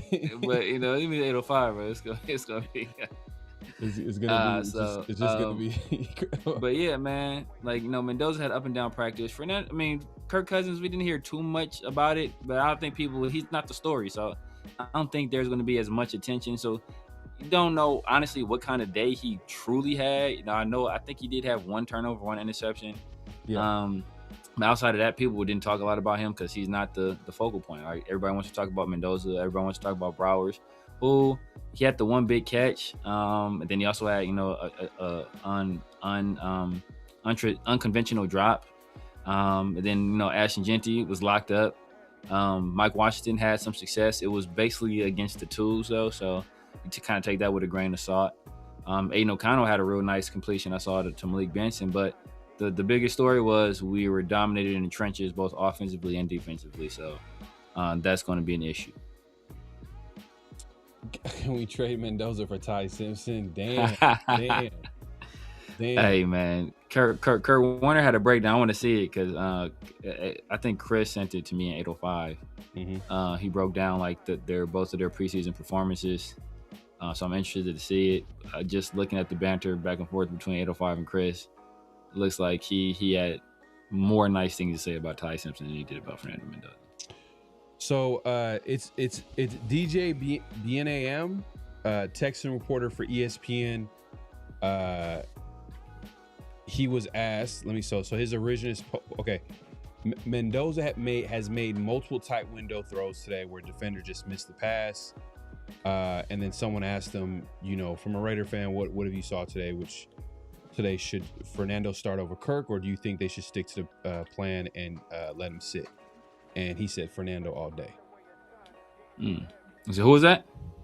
I believe he's the ESPN beat reporter for the Texans. Okay, so I'm looking at the. I'll send you the original thing right now. Yeah, send me the original. So I looked at several Texans people that have talked about it, and they all essentially said the same thing, where Fernando had an up and down day. Yeah, they didn't. I don't think it's just. I don't think. I think they're just looking at the bigger. I think he probably said it as a bigger picture move. Yeah, it's a bigger picture move. I can see that. Because I don't think Cousins had a good day either. Nobody, like I said, nobody had a good day. Nobody out there had a good day for the Raiders for the most part. Brock, and even he had a drop out there. So it was like, yeah. Ty Simpson is more pro ready right now, but I think Mendoza will be a better player if you keep him. Yeah, didn't Ty Simpson play in a more pro style offense in Alabama? So I think but that was part of the reason. A lot smoother, but if you're looking from a trait standpoint, and it's crazy. It's crazy that for Mendoza, we're talking about his ceiling, even though he does have traits to him. When you're comparing him to number one picks, and if you want to look at all the big trait guys, is he on the higher end? Maybe not, but he's still very good, or good to very good in certain areas, especially when you look at his size, 6'5", 230, 225, however way you want to list them. And then you got a good to very good arm, depending on who you talk to. But when you look at Ty Simpson, I don't know. I think when you say Mendoza probably has a higher ceiling than a Ty Simpson? You would say yes, he has a higher ceiling, but that's kind of where talking about ceilings is where the Raiders have gotten themselves in trouble. Like pre-draft, you would have said Tyree Wilson had a higher ceiling than Will Anderson, and you see how that worked out. and we're not talking about that type of extreme though. But there were several people who said that Ty Simpson, or who said that Tyree Wilson was better prospect than Will Anderson. There were lots of people out there that had that opinion, and part of the opinion was because he had a higher quote unquote a higher ceiling. And where are they working at now? Can we get a live look where they're working? They're still working for ESPN, making bad predictions. Or working for other networks, making bad predictions. And that's how it goes. That's terrible. These people don't get penalized for making bad predictions. Yeah. But the other aspect too, we kind of touched on it a little bit, but more so talking about how the defensive line kind of dominated. Offensive line for the Raiders, specifically JPJ. JPJ got hurt the other day, left practice, wasn't there today practicing, and they're saying that he most likely will miss this Texans game, this preseason game. I'm starting to think that JPJ's days are numbered now. And not because from a talent, it just seems like, I don't know what that was, but it just seems like, he's been hurt almost every year of his career so far. And I think if you look at Spytek and when he does to players, or he tries to get away from those players as soon as possible and try to get as much value as he can. I mean, perfect example, a lot of Raider fans love Jacorian Bennett. He ended up getting traded. And guess what? He ended up getting hurt with the Eagles. So, he when he sees that some players are damaged goods, he tries to get rid of them as soon as possible to salvage some type of value. If they figure out like, you know what, we can't trust JPJ to be out there. The competition is pretty much, it's right there. You know what I mean? Then they can easily go with Caleb Rogers, who they drafted last year, who is technically a Spytek guy. And you got two different coaching staffs that, if you think about it, have all kind of played these games, or if you want to call it games, with JPJ, just kind of like, and I don't even want to call it games. It's like they don't trust him. There's something about JPJ and what he's doing out there. You could, talk to some people. They're like, hey man, he has trouble handling stunts. He's not as consistent. He's not out there. He's not. So it's like, all right, now this is a big off season. He's obviously rotating with Caleb Rogers. Is this like, is his days numbered with the Raiders? Do you think that like they move on and like kind of salvage the situation by getting some value? Because there's probably some team that's probably desperate for offensive linemen. Even though it's crazy that the Raiders are doing that because they need to fortify their offensive line, but for them, it's kind of like, all right, they just need to move on. No, I doubt it. I mean, he was still a high draft pick. He's still very talented. I don't see them doing it. I wouldn't be necessarily surprised if they did it. Because as you said, if you're injured, like Spytek is not gonna suffer through that for too long. We traded Jacorian Bennett, which we should. The most injured player on the Raiders roster technically is Max Crosby, and we traded him already. So like if Spytek feels he can get good value back, then he's gonna attempt to get good value back. But I don't know if they do, because they kind of waited to the last minute to get rid of Tyree. They should have. That's a move that should have been made prior to last year, and to even salvage any maybe they wouldn't have. I think they would have been able to get more out of him if they would have traded him prior to last year than watching him go through all of last year, be the bust that I was essentially saying he was since you drafted him, and then have to settle for was like a conditional sixth or something like that, or a seventh round or something like that, some nonsense like that. So. Now, if they feel that the value is in a trade to be had and they don't see them as part of their future plans, I can see them doing it. But right now, I just think the talent what he offers to the team as a player and a potential starting member of the offensive line is more valuable than what he would bring back in the pick right now. Now, if he continues to be hurt, maybe that calculation changes. I mean, continues to be hurt. I mean, what more do you want to see? He's been hurt. That's why I'm bringing up the conversation, is because he's been hurt every year of his career, and now he's hurt again. And it's like kind of like, all right, and then if Caleb Rogers is in there and he's just hitting the ground running and he kind of takes the position, he earns the trust of the coaches, and he's like, man, the position was going back and forth. Like literally the other day, they asked Clint Kubiak, "Oh, is JPJ the starter at right guard?" And he says no. Yeah, or has he just solidified the job at right guard or something like that? It's simple, just no. Yeah. You know what I mean? Like, and that should tell you where they're at. And this is how many. And I understand like JPJ's had this many coaching staffs, but at the end of the day, like people have come in. Offensive line has been a weak point on the team, and he's been the guy that they kind of like been up in the air with consistently. And then he's also on his end, he's also been getting hurt. He's not healthy. Yeah. He's not out there. So it's just like, we'll see. Yeah. We'll see. But I just now, like before I was like, nah, I want to really see this through. I want to see him kind of overcome, just go out there and stay healthy, and then like kind of be part of that offensive line, that resurgence, because this year is a big year. I know they're going to want to run the football, and they're going to want to play a physical brand of football, and like yada-da-da. And then, just you got Rick Dennison out there, you got some good coaching, and but now I'm kind of like, man, like, we'll see how long this injury, holds him out. But I'm just saying, I think now to me, it's a real possibility that they can move on from him.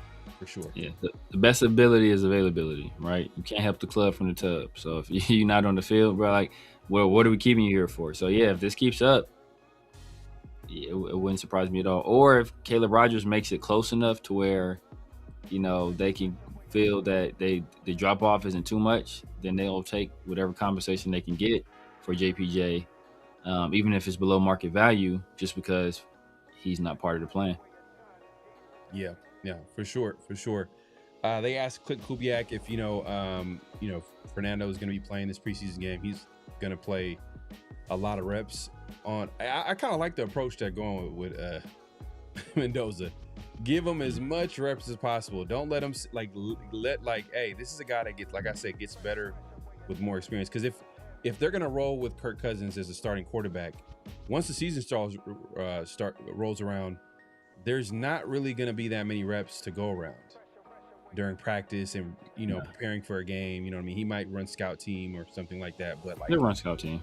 But it's not going to be the same as training camp and OTAs and preseason. Like he's not going to get snaps consistently with the ones and like guys like that. So I just feel like, and to me, that's why it makes sense to just almost, I want to say throw them out there, but once you've kind of understood that, or not even understood, once you kind of have a comfortability with the offensive line, like average to good, and that run game, I'm kind of like, hey, get them out there, give them the reps.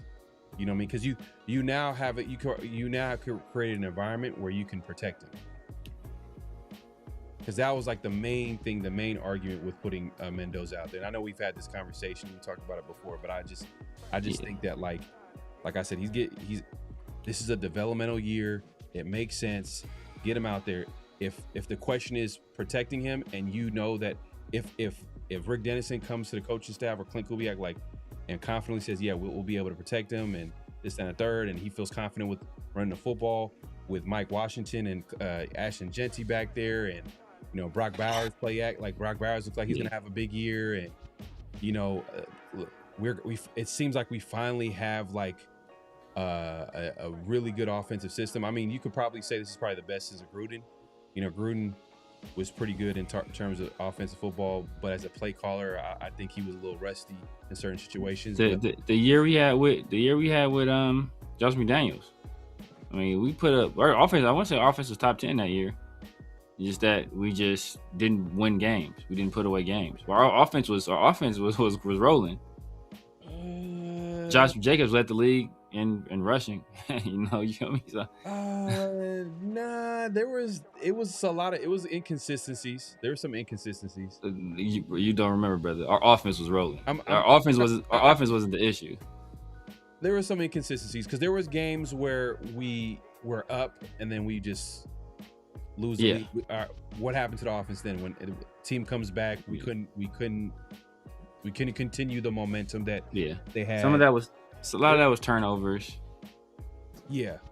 I mean, we did run the football with Josh Jacobs. Josh Jacobs had his best year as a Raider, and a lot of that had to do with him being like, contract year, combination contract year, him putting to work to have the best year of his career, and him staying healthy. And I get it. And then you factor in Devontae Adams, the prime of his career, and then his chemistry with like Derek Carr, because ever since then, like, we didn't see the same Devontae Adams.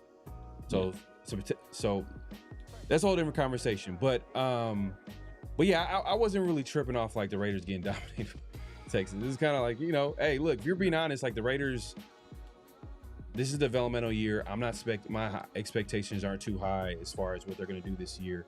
I just want to see young players get better. I want to see second-year players get better. I want to see this draft class show some promise. I want to see Fernando Mendoza be developed, and when I say be developed, have him out there. You know what I mean? Like, that's where you lose me. That's where you lose me. I disagree, bro. I want when he's ready. When he's ready. If he shows he's ready in practice, but he hasn't shown he's ready. If the coaching staff feels like, hey, you know what, he's ready to go out there, then okay. But what does ready mean though? I want to understand, like, what does ready means? You're capable of being an NFL starter. You're capable of going to the line, making necessary checks, not simple checks, not emotion, not sending a running back out on emotion, not like I heard Ryan Holmes talk about, he sent somebody emotion. Bro, that's fucking pre-snap. Like, that's already built into the offense. That's not something Fernando recognizes, like, let me motion this guy to the left, to the right. That's something that's already built into the offense. So it's not like he recognized something and sent the guy in motion. Like, maybe the running back out, maybe moving the running back out was, maybe, potentially, but the sending a wide receiver across from one side of the formation to the other, that's like basic stuff that's already built into the offense. Like, that's stuff they do all the time to basically recognize coverage and let you know, okay, this is what the coverage is in. So, like, you get, like, when they give credit for basic stuff like that, like, you don't get credit for stuff like that. That's stuff they do in college. Like, that don't impress me. Like, go out there and actually take command of the huddle. Like, show me that you know what you're doing. But when the game is on you. He's going to make mistakes though. Exactly. He's going to make mistakes. But you want to limit those mistakes. Like, every player is going to make mistakes. Yes. Kirk Cousins is going to make mistakes. But the thing is, he's a rookie quarterback coming into the NFL. Exactly. Being ready, it doesn't even make any. He's the number one pick in the NFL draft. And I don't mean you're ready. Him being ready. That doesn't mean you're ready. But him being ready, it doesn't even make sense for you to say, oh, he needs to be ready. He's not going to be ready to the standard. But he's going to be. He needs to be ready as possible. There's a difference between being a guy that's in the NFL and a guy that's able to be an NFL starter. He's not ready to be an NFL starter. I don't know. Every player is going to make mistakes. So if you're trying to get to a place where he's going to be play mistake-free football, nobody's going to play mistake-free football. People are going to have inaccurate passes. They're going to make bad reads. They're going to make bad decisions. That's going to happen. Every player. Tom Brady did it until the end of his effing career. Everybody's going to do that. Right. But there's a difference between somebody that's going to consistently make mistakes. Like Fernando in his first game consistently missed reads. Like, you can't consistently miss reads. You can't consistently bail from clean pockets. Like, he did all this stuff in preseason. Now, people don't pay attention to that stuff because their knee-jerk reaction is, oh, Fernando, he played good. He went 10 for 16 for something like 62% passing for 96 or 97 yards, something like that. Like, okay, that's a solid debut. That's good. That's baby steps. But in the grand scheme of things, you did that against the simplest defenses you're going to play all year. Like, he didn't recognize the cover 6 and got his running back killed. Like, all this stuff and that's stuff that's going to happen to every quarterback. But the difference is, how often does it happen? If you're doing it all the time, and I see all this stuff in the most pared down defense you're going to play against one of the other worst teams in the NFL, that lets me know, bro, you ain't ready. Yeah, but the thing is that he's a young QB, and I'm not saying it off the strength of the last game. I'm not saying, oh, that performance alone should mean that he should. I'm saying he's a guy that's getting better and better and better and better. Exactly. And let him continue to do that. Exactly. Okay, but the main reason why people don't want Mendoza out there is because they don't want to get him killed. But if you have, for me, that's them. That's those people. That's people that don't know what the hell they're talking about. That's not me. The main reason I don't want him out there is I don't want him to build bad habits, trying to do things in the NFL that he's not ready to do. If you try to, like, you heard the term, trying to like drink from a fire or a water hose or something like that. Like you're trying to drink to take on too much at one time. And what that does is that creates a situation where you start to build bad habits instead of positive and good things being reinforced. You start to do things outside of what you want your quarterback to be doing, and that's how you build these bad habits. And once those habits are built, they're very hard to break. That's why you bring him along as slowly as possible. If it gets to a point where if it's week 1 and Clint says, okay, I think he's ready, he's shown me and demonstrated he's ready to take it, I'm fine with that. But based on what I've seen from Cal to Indiana to the first preseason game to training camp, he ain't ready. So don't try to force him to be ready when he's not. I'm not saying force him to be ready, but just because he's making mistakes now doesn't mean that he's going to make mistakes later. When you have his quarterback coach say that he doesn't make the same mistake twice, when you have Clint in controlled environments, when you have Clint in these pressures, he just seems like look. There's a reason why there's probably a reason why they had Mendoza out there against the ones, obviously for developmental purposes, but they wanted to see like, hey, look, this is good experience. This is some quality reps. You get to play with the ones. There's a reason why he was out there, and I think that they're considering. I think they're considering to start Mendoza early. Obviously, saw Mendoza to do that. You know what I mean? But a big part of that to me, you're discounting it. But a big part of that is for them to see if that offensive line is ready to go day one. If that run game is ready to go day one. If that offense could be cohesive day one, which we've been talking all offseason, we weren't sure about that first preseason game. We was like, okay, it is one preseason game, but it just seems like there's better execution, better product out there. Because think of it like this, Pharaoh. How were you when you learned how to drive? Man, high school. Okay. Did you learn how to drive on the freeway, or did you learn how to drive on streets? Yeah. No, answer the question. Did you learn how to drive on the freeway, or did you learn how to drive on the streets? On the streets. And you got very comfortable driving on the streets before you went on the freeway, correct? I get what you're saying. No, so if somebody would have put you on the freeway from jump and said, "Oh, you gonna drive on the freeway," we're just gonna throw you on the freeway, Pharaoh, what do you think would have happened? Now, you could have just been like, oh, I learned how to drive on the freeway first. Now I'm the best driver there ever was. Or, Pharaoh, I'm sorry to report your son has passed away in a tragic car accident, right? Man. So either thing can happen. But the point is that you let somebody learn and grow in a controlled environment at their own pace before you throw them on the most dangerous area of all time.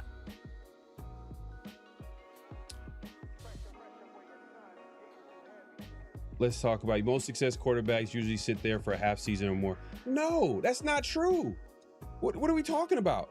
Why are we acting like the last 20, 30 years of the NFL hasn't shown us that quarterbacks have not come in and have success? We understand that, like the Tom Brady's of the world, they came in a different era. They came in where quarterbacks like were, sitting behind a veteran quarterback, which there is some truth to that. There is some logic behind that. There is some, okay, you don't have to throw a quarterback into the fire, but stop acting like quarterbacks can't come in and develop and by playing and having that experience, especially if they're in the right environment. But what you're saying is, okay, let me ask you this. What's your barometer for Mendoza to start? Because you have this standard for a quarterback to start. But you also understand that he's a rookie quarterback, right? Yes. There's an understanding to that, so you know that he's gonna. So what is the standard, the barometer that you're setting, starting a quarterback for the Raiders right now, for at least for Mendoza to start? For Mendoza to start, I want him to have clear command of the offense, clear command of the huddle, an understanding of where he's supposed to go with the ball, understanding of when to get rid of the ball, understanding of when not to run and put himself in harm's way on a consistent basis. Now, he's not going to be perfect in any of these things. That's the thing. I understand he's still going to be a young player. He's going to make young player mistakes. But the key is, how consistently does he make the right decisions? Does he do the right things? And I think, perfect example, him playing scout team, that's a perfect area where he can learn how to play the position, even though it won't be with the guys he's going to be playing on the field with, but he'll still be able to play the position, make the passes. Like, he's going to be, when he's the scout team, he's going to play Justin Herbert, right? That's what he's going to do. What do you say? But driving, no, that's like saying playing NFL football or being a backup quarterback, that's driving on the streets, right? Like, right now, playing college football is like going to go-kart world. Like, he was going to go-kart world. He was a great driver and go-kart world. Or anybody that's from LA, I don't know if they do in other places. You had one of those little small four-wheelers. Like, oh, you were in one of those, you driving on the street. Like, that's not the same as driving a 2-ton car. Like, everybody used to whip those little things up, these little go-karts up and down the street. But that's different than driving a big vehicle. And driving a big vehicle on the street is different than driving a big vehicle on the freeway. So there's levels to this. So, like, that's what I'm saying. Like, don't force something that's not ready to happen yet. It's going to happen. It's going to come a point in time, and it may be this season. It might, like I said, there's not out of the realm of the possibility that it's week 1, that Fernando Mendoza has shown enough. He's demonstrated enough command, enough responsible decision making, and he's surpassed Kirk Cousins enough to say, you know what, there's really no sense in him sitting down anymore, because he's essentially learned everything he can learn through observation. Now it's time for demonstration. And when that point in time comes, cool, throw him out there.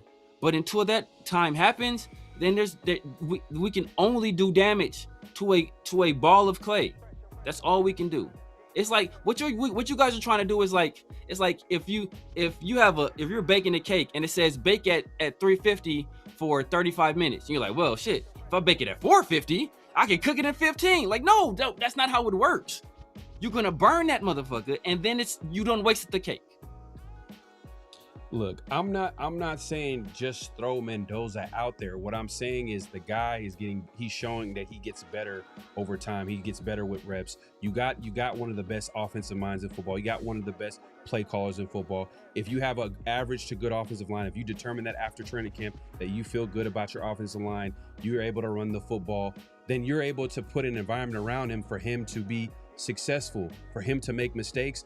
And because you talk about a young quarterback being in a controlled environment, but when you have those pieces around you, or at the very least have that around you, it's somewhat a controlled environment, in that, like, okay, if you make a mistake, you're not going to go get killed out there. You could at least follow a game plan, follow a play call. Because look, they're not telling him to go out there. I'm sure they're probably not telling him out there to I want to say, like, because I know you said full command of the offense. I don't think I'm sure they're probably not going to tell him to go out there and make crazy audibles at the line of scrimmage. Knowing Mendoza, I'm sure that's what he wants to do. That's where he wants to go. But I'm sure, Kubiak, he's going to have a game plan. He's going to have a way that he's going to run the offense, especially early on, before he gives the quarterback like that much leeway. In my opinion, I just think that he's going to get better with time and more reps. If you take that away from him, especially this year, I'm not saying just throw him out there. I think that's what's being missing. That's missing in this conversation, is that you think that I'm saying, like, just throw him out there and, like, just. That's what you're saying. No, I'm not. That's not what I'm saying. What I'm saying is that he's shown that he's gotten better from the time that he went from Cal to Indiana to up until this point. Because what people were saying is that from OTAs, he didn't look good. His footwork was sloppy. That's what they were saying in OTAs. And then you progress to right now, it seems like it's a night and day difference to what they were saying. Now, is it perfect? No, it's not. But like by the end of training camp, you get to that season, because especially when you look at Kirk Cousins too, that's something that we didn't factor in this conversation, is that Kirk Cousins doesn't have the strongest arm out there. Kirk Cousins this could be a 2014 situation all over again. If Fernando kind of makes it a tough decision, I think he has to play a part into it too. That's why I'm not saying just throw him out there. He has to show that, oh, okay, like there's something to him where you can actually put him out there. And I think he will show that. But I just think that this is such a developmental year. I think it's such an opportunity for him just to go out there, get some experience, get some reps. And you got things around him already that's going to protect him. I don't think it's going to be a situation where he's going to get killed, where he's going to lose confidence. I just think there's things around him that is going to keep him good. I think it's a little bit overreaction. I know someone in the chat was talking about giving examples of quarterbacks that sat. I understand there are stories. There's always going to be examples of guys getting developed different ways. I mean, Patrick Mahomes was the last guy, I think, prominent guy. I mean, Patrick Mahomes, maybe Jalen Hurts, or someone said Jalen Hurts. Jordan Love, Jalen Hurts. Yeah, there's examples, but I think certain guys, there's examples, but I also there's examples for guys that can come into the game and they hit the ground running and be successful. And so but if you ask Sam Darnold, what was the biggest difference in his career? It was when he sat down and observed. Okay, that's what made all the difference for him. You know, like, and he was a guy that was drafted high and thrown into the fire. Zach Wilson is a guy drafted high and thrown into the fire. Trevor Lawrence, a lot of people didn't think he lived up to what he was supposed to live up to because he was thrown into the fire. What did it take for Bryce Young to finally start to turn into the quarterback that he turned into? He got set down. So why are we skipping steps? Well, we can just do that step now where there's no expectations for us to do anything but lose and get better draft position next year. We're trying to skip steps to force a guy out there that's not even ready to begin with. So just why are we skipping steps now? Let this stuff progress and take this natural order. And when he's ready, he's going to assert himself as the guy. But he has not done that yet. And I don't see it happening, in the near future. Now, maybe, after a quarter of the season, midway through the season, okay, maybe we're having a different discussion. But right now, I don't think it's that. Yeah, man, we'll see, man. I'm leaning towards, having Mendoza out there. I think the coaching staff at the end of the day is going to be the final determining factor or honestly, it might come above the coaching staff. I mean, Tom Brady has been quoted. He's had so many interviews. He's kind of on your side as far as in terms of like having a quarterback sit no matter what. Like he wants a quarterback to sit no matter what. So, and I'm sure Clint Kubiak, when interviewing for the job, the conversation of quarterback came up. The plan for the quarterback for sure came up. You've heard the coaching staff under Clint Kubiak, from the quarterback coaches, from offensive coaches, talk about how there's a plan for Mendoza. So I was kind of falling in line with like, oh, okay, the Cousins might start, but I don't know.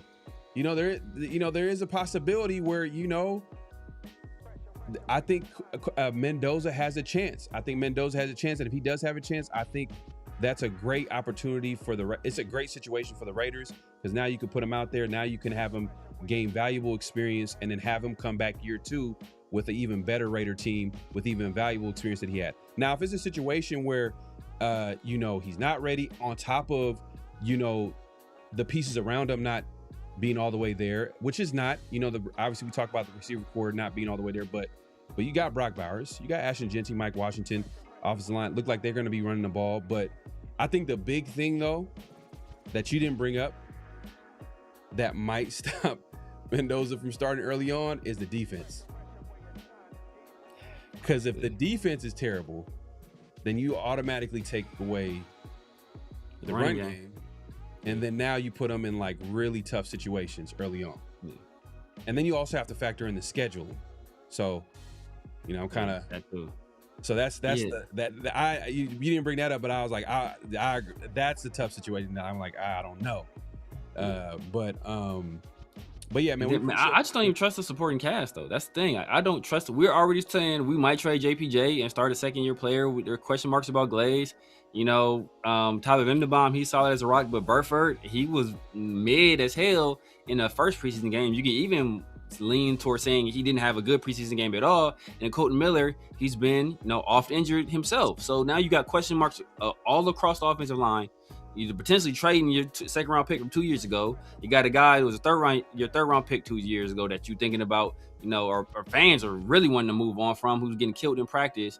Like the only rock you really have is Tyler Linderbaum. So like that's what I'm saying. It's like I just think there's a natural, like if Fernando Mendoza wasn't a guy that, first of all, the fact that he's shown this much progress in mini camps and OTAs, that that he's going to be a guy that does the work.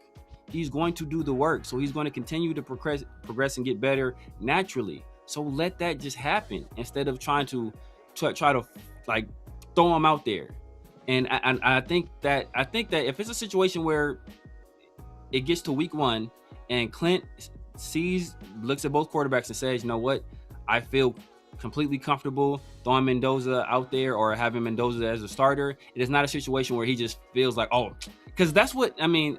These are vastly different quarterbacks, right? These are vastly different quarterbacks. I don't even want to I don't even want to compare these guys because they're so different where they were in terms of their development. But Shane Steichen had that attitude with Anthony Richardson, where it's like, he's got to play, so I'm just gonna throw him out there.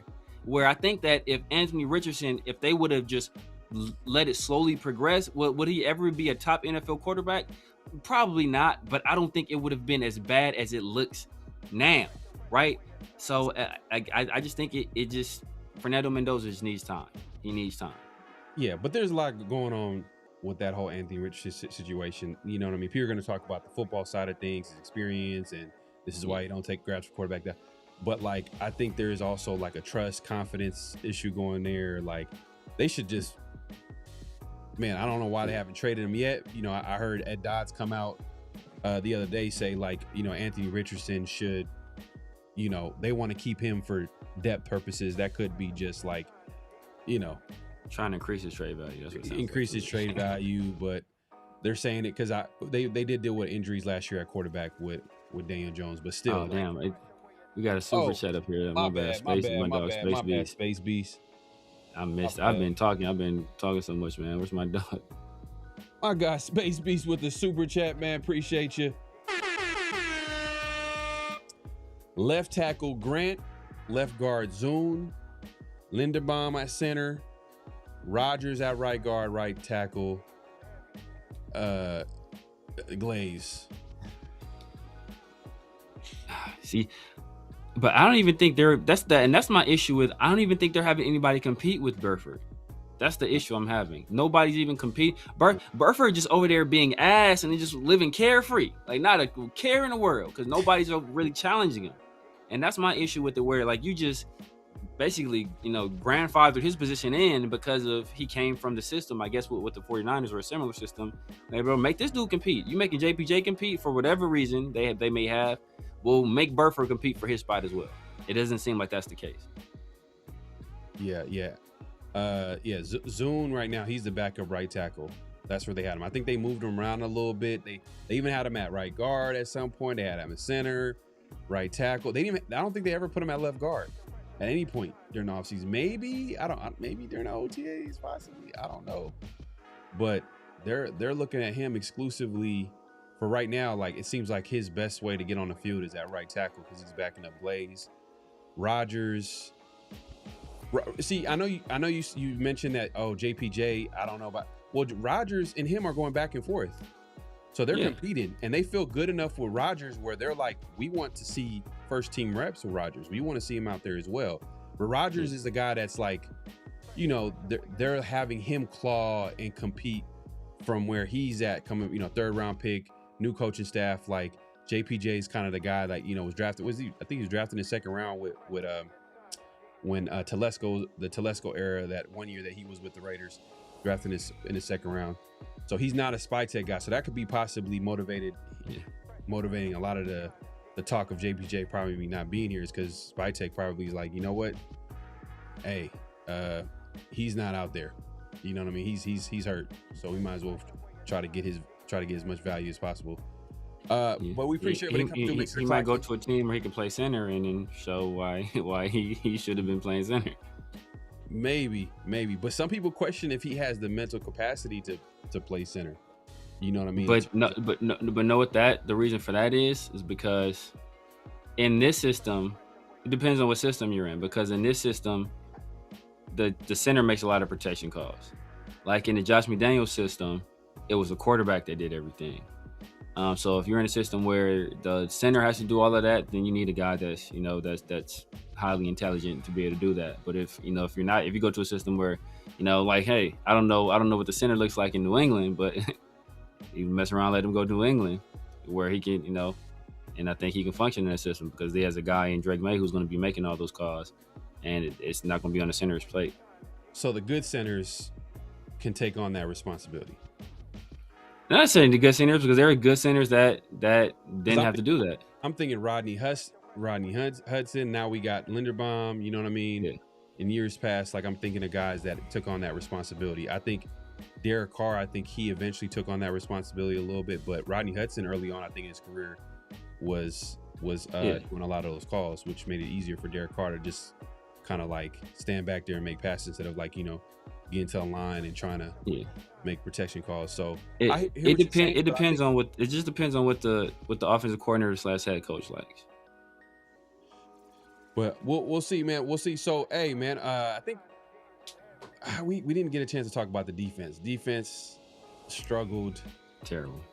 They struggled once again. And I keep bringing it up. I remember I told you last show, and I think it was with Rundown. I'm like, and I know it's an early conversation. I'm like, I know it's early, but Leonard, is he in over his head a little bit? He's the question mark.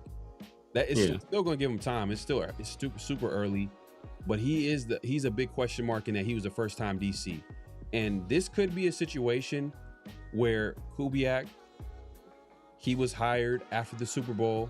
A lot of coaches and their coaching staffs already been put together, so he's trying to contact as much guys around the league, trying to put together his staff, but it's late in the process. You got a guy in-house in Rob Leonard. He interviewed him, kind of liked him, understood like his options were limited because who are the other options? I know everybody was like, oh, Jim Schwartz, but Jim Schwartz couldn't get out of that contract with the Browns. He essentially basically is taking a year off.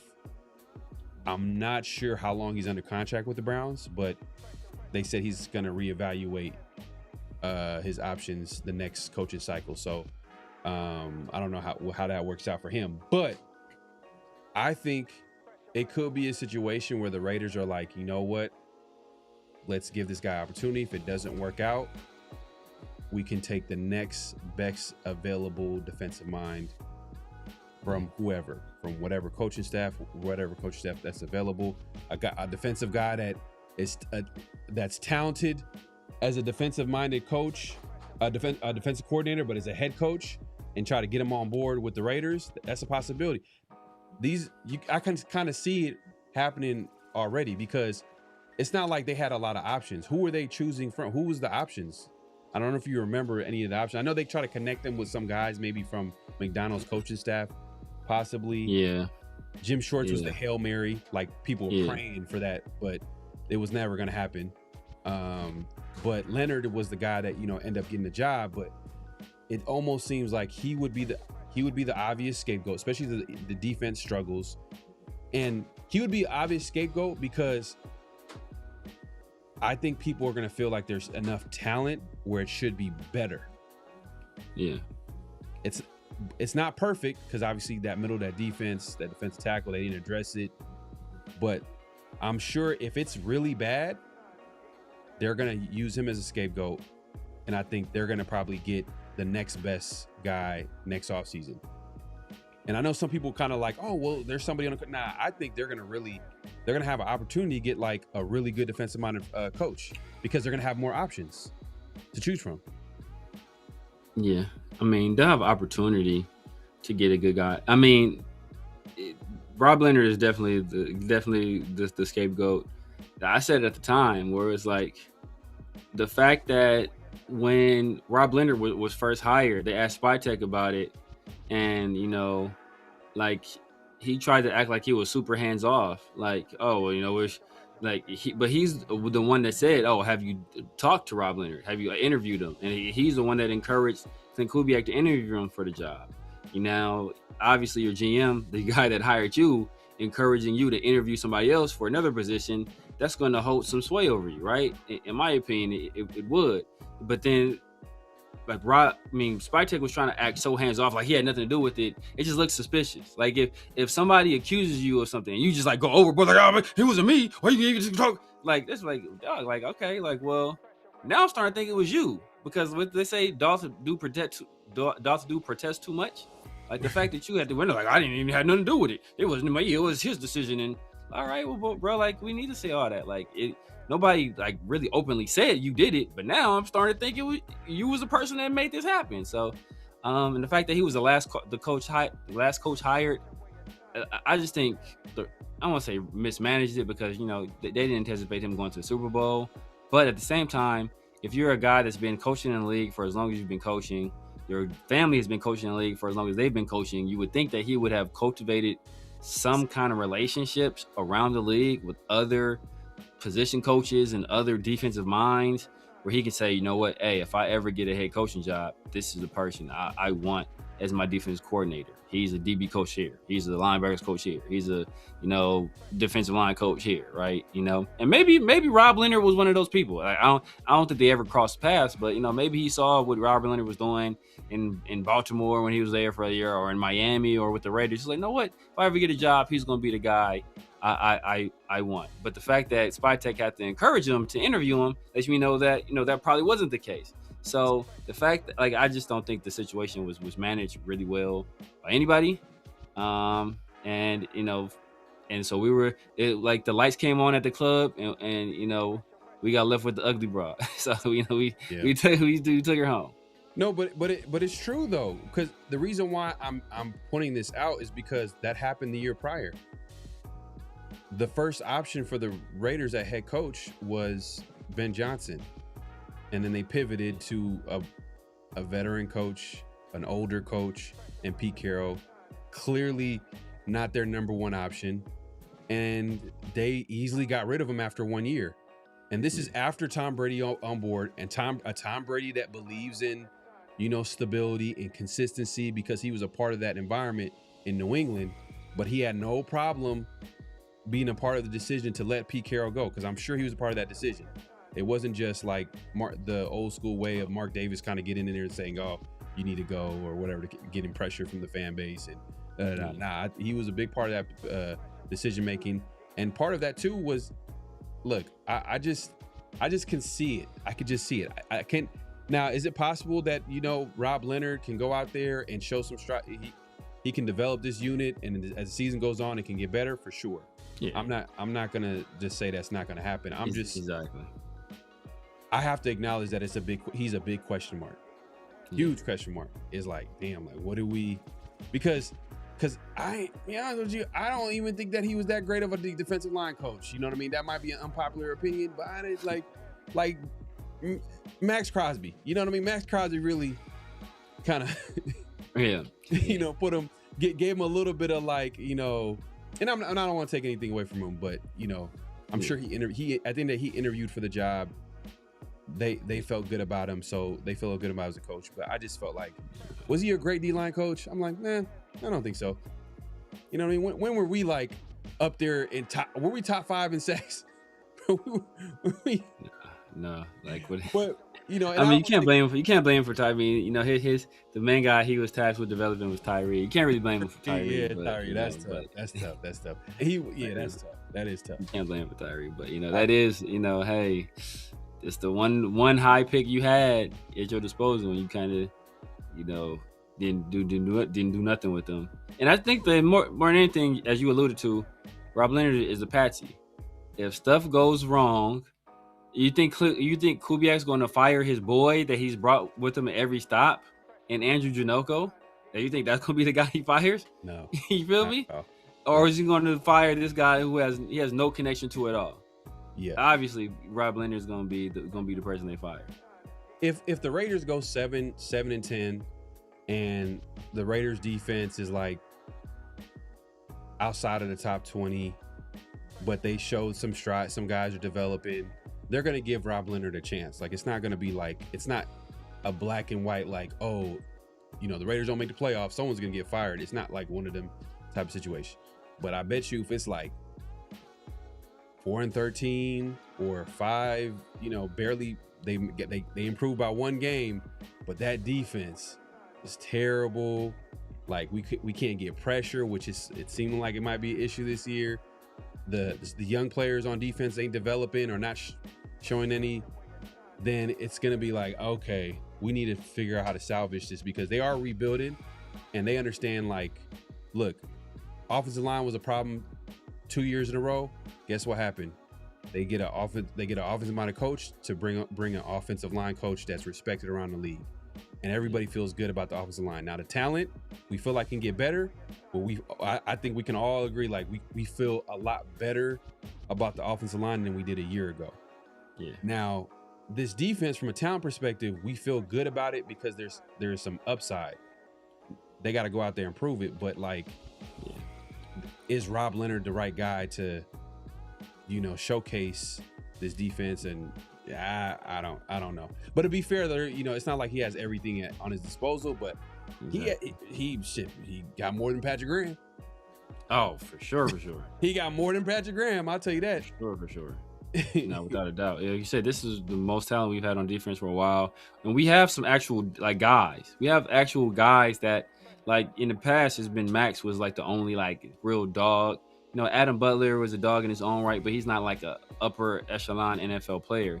But now we got like Nakobe Dean and Quay Walker. Those guys are upper echelon players at their respective positions. Eric Stokes, you know, he was a very high draft pick. He's a guy that was at one point thought to be a guy that can turn into one of the best cornerbacks in the league. Had a pretty solid season last year. Obviously, we have young guys all throughout the secondary. We have a backup linebacker in Cody Lindenberg who's out there making some plays. You know, we spent high picks on Kieran Crawford. We got Malcolm Kuntz a year removed from his ACL injury, so we're expecting him to kind of return to form. Quiddy Pay is the guy we brought in via free agency. We just signed the defensive tackle Foley Fatukasi, who was ironically a guy that was on the Texans, who was released because he couldn't do the job, and then the Texans drafted Caden McDonald to replace him, and then we just signed the guy that the Texans drafted Caden McDonald to replace instead of just drafting Caden McDonald. But you know that's neither here nor there. That's a story for another episode of 50/50 Show. Hey man, we kind of been I think the technical difficulties kind of push things out, but we're gonna get through our, you know, the usual stuff that we do on every 50/50 show, man, and it's none other than, you already know what time it is. Personal foul, 69, offense. He was giving them the business. Flag on the play. Severe, what we got this week, man? Flag on the play, man. The Bus family. It's drama with the Bus family. It was reported that the Lakers and the Bus family had sold their remaining shares after selling the majority shares. Last year they sold the remaining, and then all of a sudden we got news that not so fast.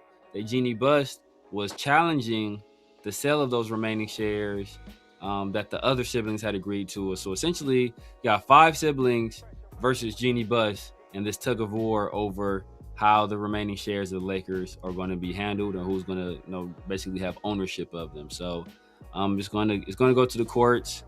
There was some legal language saying that though potentially this move could happen, that if they got the majority of the other members of the trust, which all 6 of the siblings or all 6 of Jerry Buss's kids they're in the Buss family trust.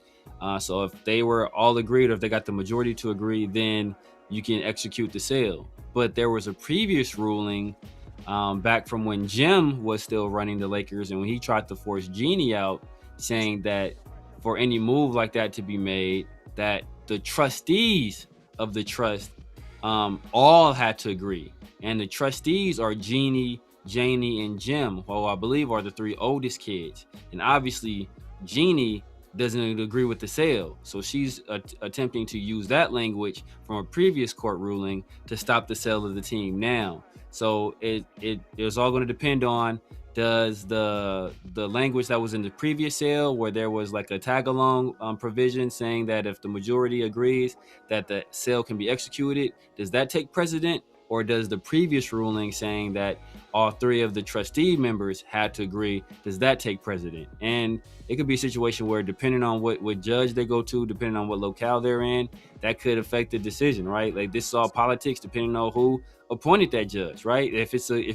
Obviously the sale of the team is being purchased by the brother of Trump's son-in-law. If you go get the case in front of a Trump-friendly judge, it could be a situation where they say, yeah, we think that the sale can be executed. Now, if you go to a judge that maybe not be so friendly to the current administration, maybe they say no for political reasons. So there's a lot of moving parts right now.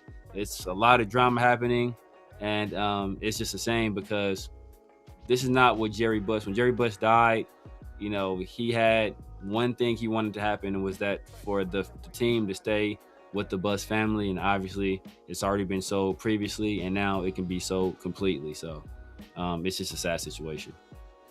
Yeah, man.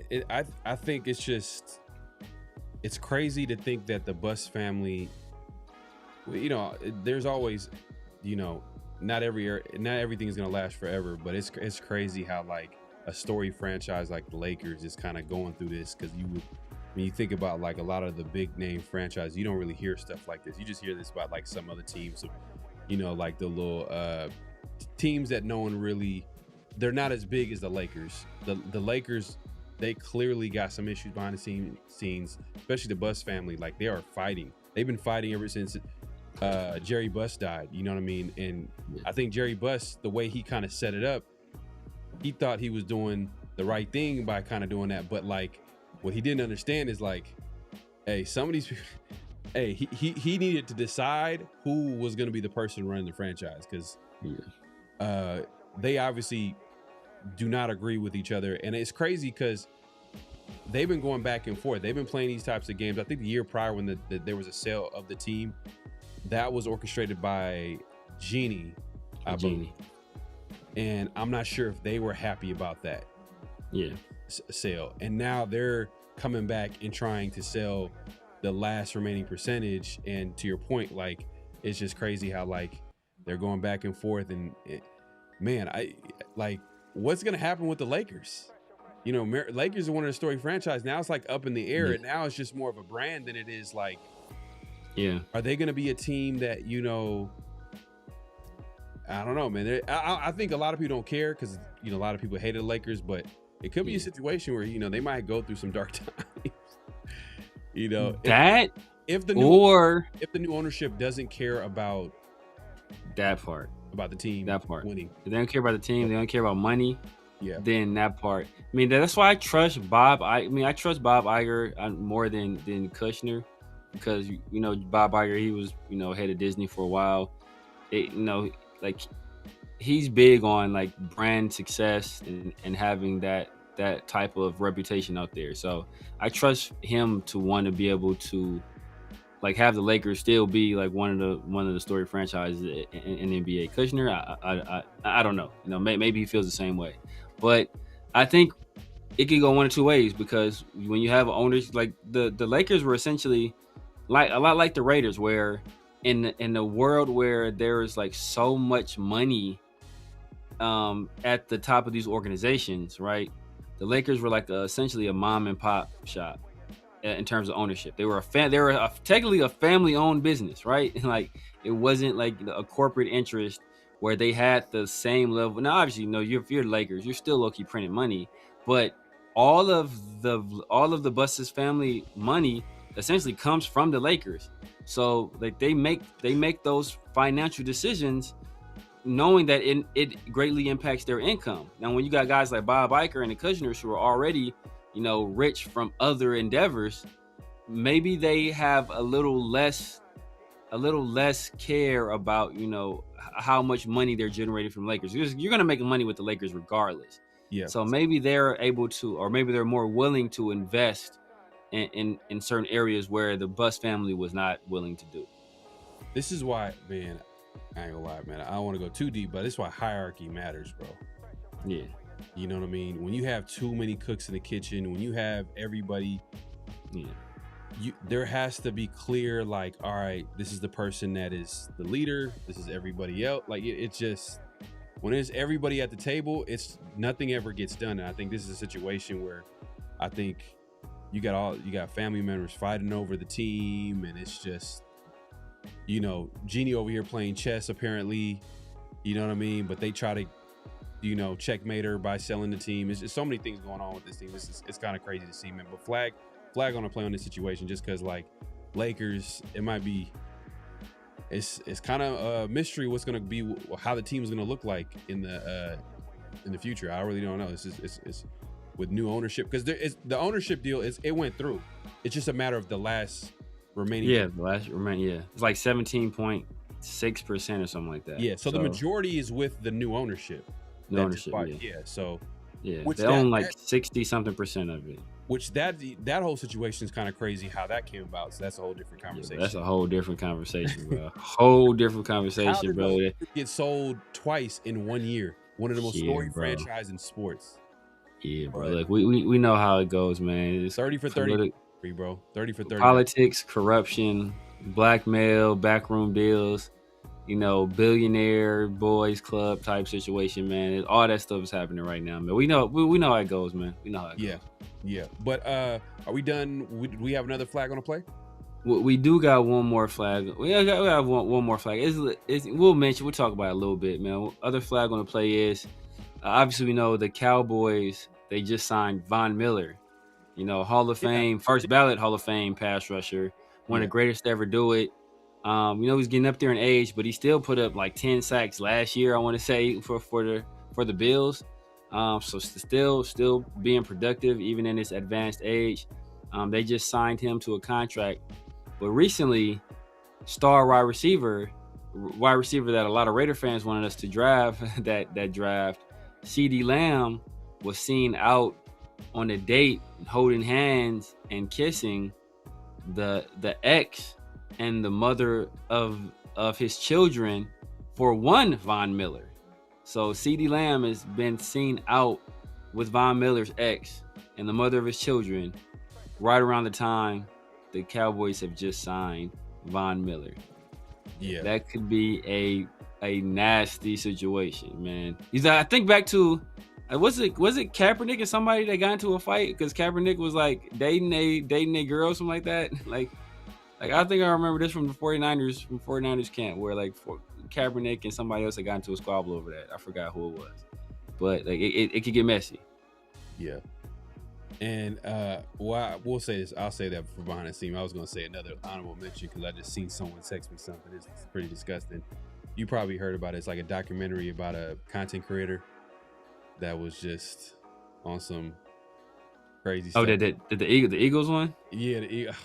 Oh yeah, bro. Yeah, that was. I didn't even watch it, but it was just like clips going viral. It's just wow, disgusting. But we're not done yet, man. If you haven't already, make sure to click and hit that like button, hit that subscribe, hit that notification bell. We appreciate it. That's what it was, Chill Ray. It was out. Oh damn, was that the beginning of the end for Alden Smith? Damn.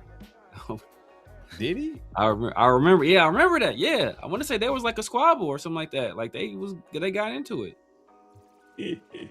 Chill Ray, man. Hey, man, you sharp, brother. Yeah, man, that is. I don't even want to watch it. I just seen the clips. Yeah, I heard about it a while ago. But even when I watched, like, cause but there's a documentary where he's sitting and he's talking, and no shame at all. But like cause I had seen his videos before. He's like early YouTube guy. He's like early YouTube, back in the day YouTube. I saw him. I thought like this, like even before I knew any of this, I was like something not right with this dude. Like he's not like he's a free fry short of Happy Meal, right? You feel me? Like he don't. Everything not functioning right. The hamster not on that wheel. Yeah. So so I was like, and so it don't surprise me. It don't surprise me at all. Yeah, it's disgusting still. It is what it is. We appreciate everybody coming through. Make sure to clock in, hit that like button, hit that subscribe, hit that notification bell. We're not done yet. We got notable quotables where we play a quote, we react to it, we have that conversation. And yeah, man, it was severe, man. What we got this week, man, on notable quotables. We got this some week on notable quotables. We got some good ones, right? We got some good ones, man. We got some good ones. Our boy Steve Smith Sr., man. Steve Smith Sr., one of my favorite players ever. Just for he's one of my favorite players ever, man. Not only because he's from LA, he went to uni. He got it out the mud. He worked his way up the hard way. I want to say him and Chad Johnson were both played JUCO at Santa Monica College, in the LA area. Obviously, Steve Smith is from LA. Chad Johnson is not from LA. I think he's from Florida. But they both played JUCO football out here. So, and then Steve Smith went to Utah, and he was I forgot when he was drafted, but he was drafted fairly late. But he turned into one of the best players ever play the game. One of the best wide receivers ever. And when it comes to wide receiver evaluations, he's the guy that's the gold standard. He's the guy I trust more than any other person doing this wide receiver thing. He's had some misses, but he's been right a lot more than he's been wrong. And this week, he dropped the hammer on Raiders' former second-round pick Jack Bech. And you gotta hear it. You just gotta hear it. Why? Here's the thing. I met Jack. I met him in California. We were at an event. I'm a pretty intense dude. Would you say? We spent a lot of time together. Yes. Yeah. Jack came in hot. I was like, he ain't got it. He was saying the way he was talking. He was talking how some fans think I am. They're like, oh, Steve thinks. Mm-hmm. Jack didn't invent football. I'll say, unfortunately, what the Raiders don't want to say last year who grabbed him. I think it was a miss. I don't think early, but yeah. I think it was too early. If he was a 5th or 6th round draft pick, I don't think it'd be a problem. But as a 2nd round draft pick, why you don't got the visual, but when he says as a 2nd round draft pick, he vigorously shakes his head like, no. And this the look. I'm just imagining the look, because he's like, he came in hot. And the look he gave, like he was as if he looked at Jack Bech like, bruh, I will put hands and feet all over your face and cranium, bro. So he gave him that look like, bro, you coming in kind of spicy here, bro. You might want to tone that down, bro, Jack. I'm not the one. That's the look he gave. Yeah. I mean, look, I'm hoping that Jack Bech has a role in this offense this year, and that role could be another 3rd down option, a red zone option, a possession guy. We really don't have a possession receiver at receiver. I mean, if you think about it, like we have Naylor. Naylor, you probably could say maybe Naylor, but Naylor he's more of a Swiss Army knife. Like he could do a lot. He's versatile. He's a faster player. Trey Tucker is more of a Rashid Shaheed, kind of a deep threat. Malik Benson, kind of in that same mold. You could say like Bech is like the only time. So if he could fill that role, hey. Yeah. But to your point, do you draft a guy like that in the 2nd round? Could you got that value? Could you took advantage of value there in the 2nd round? Exactly. Yeah. I mean, there's an argument to be had, man. I agree. And I think, Steve Smith, he has not been high on Bech. And I think that's why Bech had that interaction with Steve Smith. Yeah. Was because of the comments that Steve Smith said in the past about him saying that he needs to play tight end. He's too slow. Like this is what he was saying when pre-draft, like. But we'll see. I like Ryan Holmes said the same thing. Yeah, he did. He thought it was an overdraft too as well. But we'll see, man. I'm hoping for the best in terms of like if we can get some value out of it. Because the 4th round pick in Dante Thornton, man, disgusting. everybody kind of. We've been talking about it for a minute. Like, does he get cut? Does he get cut? And literally, now everybody's saying the same thing. Everybody's kind of because everybody can see the writing on the wall. Like, he's hurt. Different coaching staff hasn't really. I think it's a stash move, man. I think him being hurt. I think they kind of saw the writing on the wall. I think they maybe they want to salvage it, see if he can turn into anything at all. Don't want to give up on, because right now he's not good enough to make the roster. I think they realized that already. Right. But I think he has good work ethic, so maybe they want to give him a year and see, dash him on IR and say, let's see what you can turn into next year. And then if we got to make that decision at that point, then we do. But right now he's not good enough to make this roster.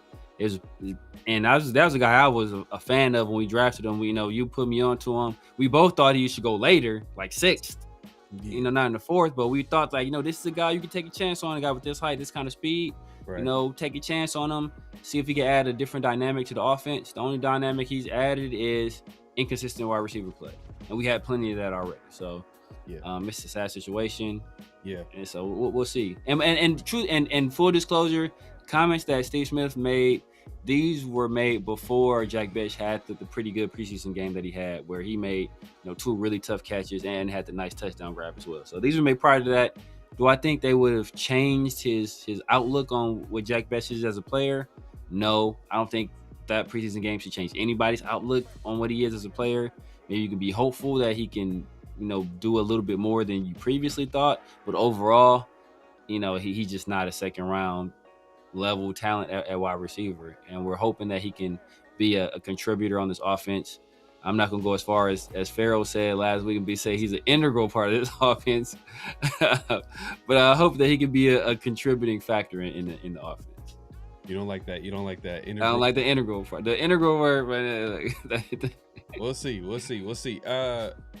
If you said stash Dante Thornton and trash, that stash him in just trash.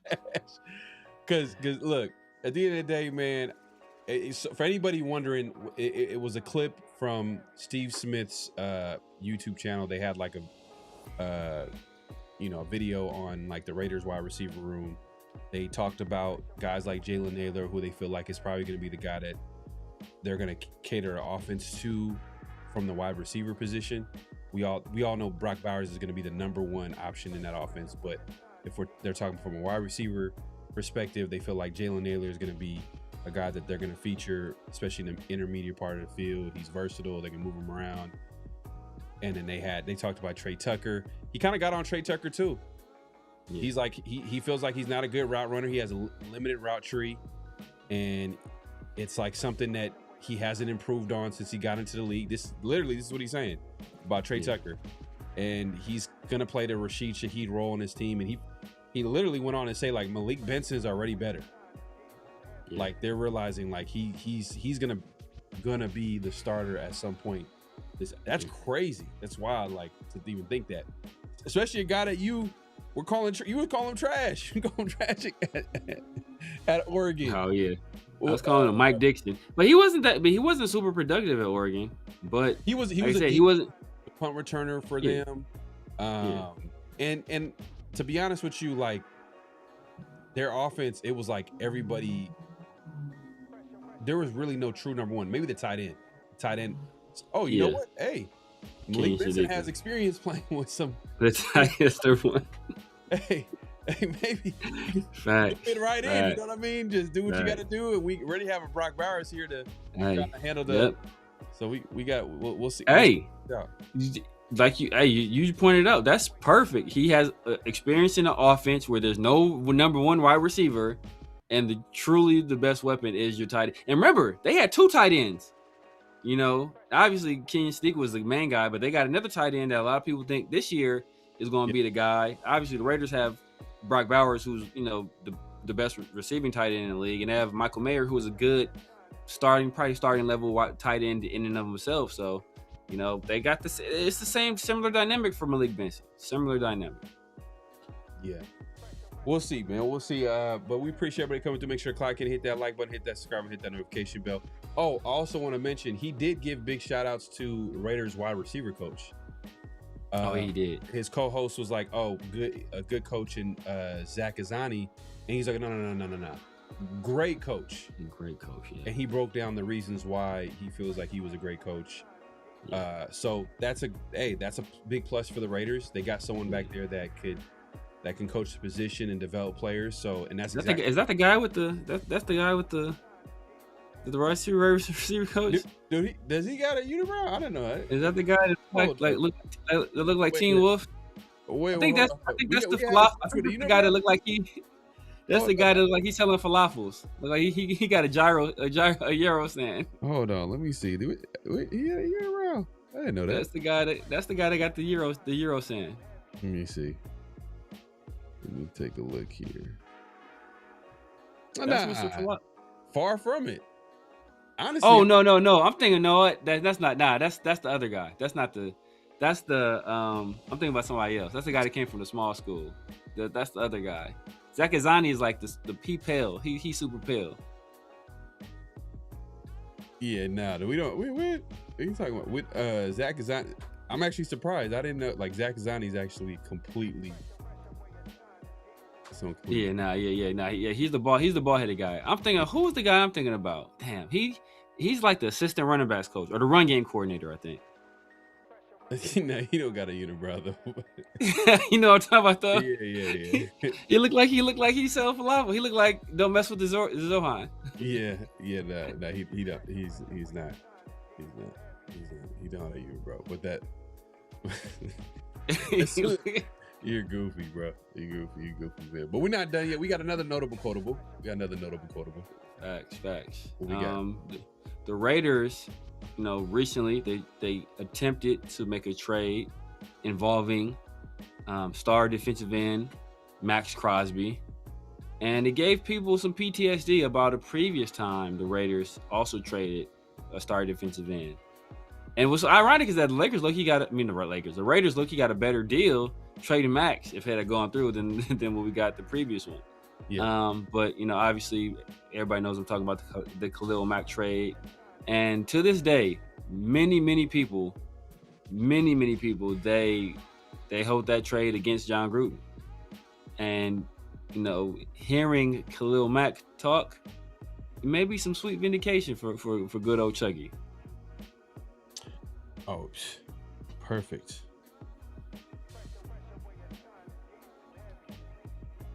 It was a mix of Jack Del Rio leaving and then John Gruden coming in. And my agent let me know, like, hey, John is very good with his words, so you might need to avoid all contact. Really? Yeah, he's like, because I know you love football, and if you talk to him and he'll convince you to do something you probably would regret doing. I'm like, all right. What was one of the things that your agent was worried about you doing? Yeah, it's just the fact that I love football. Yeah. You know what I mean? And I love to be around my guys, and going through that process of not being there for OTAs and you missing out on training camp. And my first game, I only had 4 or 5 days to prepare for the first game against Green Bay going to Chicago.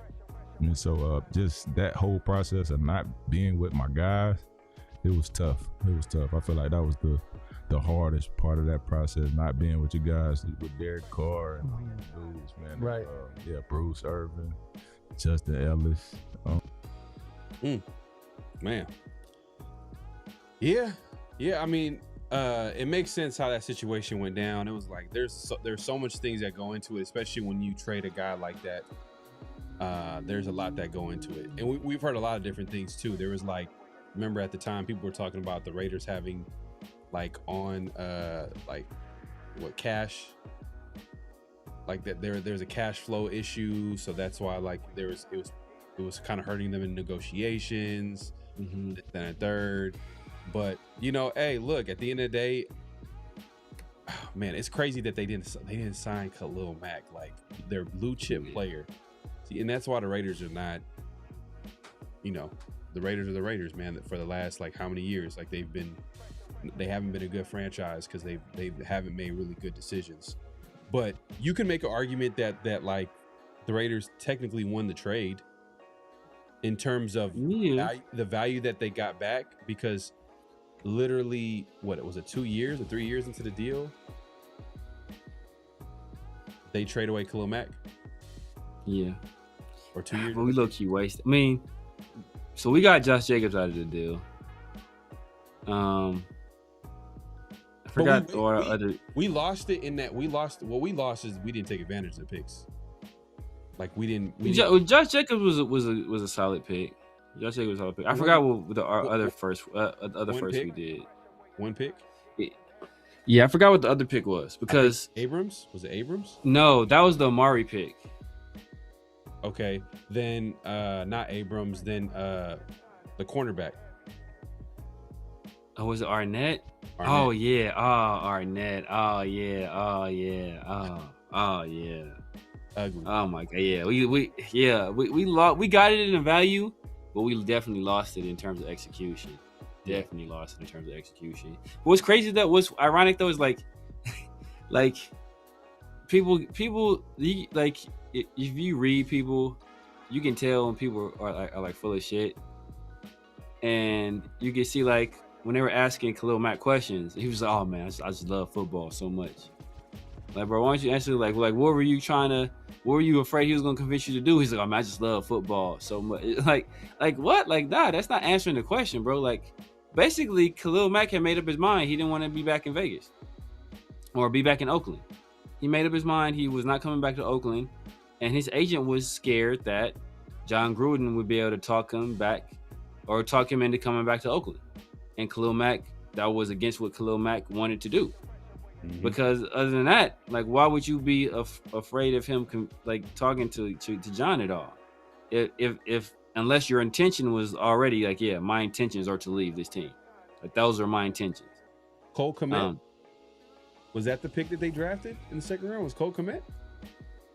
Oh yeah, because we traded. We got two. That's why I said the Max trade was looking better, because in the Mac trade we got 2 first, but you traded them a second. With the Max trade, we just got 2 first straight up. But yeah, so like, yeah, the whole I love football thing. Like, it remind me is like, remember R. Kelly was doing an interview with Gayle King, and he's like, I just love too much. I'm just guilty of loving too much. Like what does that have to do? Like, that's not answering the question. Like, bro, like, yeah, what were you afraid he was going to convince you to do it? And the answer is you were afraid he was going to convince you to come back to Oakland. And obviously Mac didn't want to do that. Yeah. And I think he didn't want to come to Oakland unless he got like the type of money that he wanted to get in playing in Oakland, or playing for a team like, because you think about it, he didn't have the success that he wanted early on. Because he wanted to play some meaningful games too. A lot of sometimes those, when they negotiate the contract, they want to get the money, but they also want to go to a situation where they feel like they're going to have some success on the football field.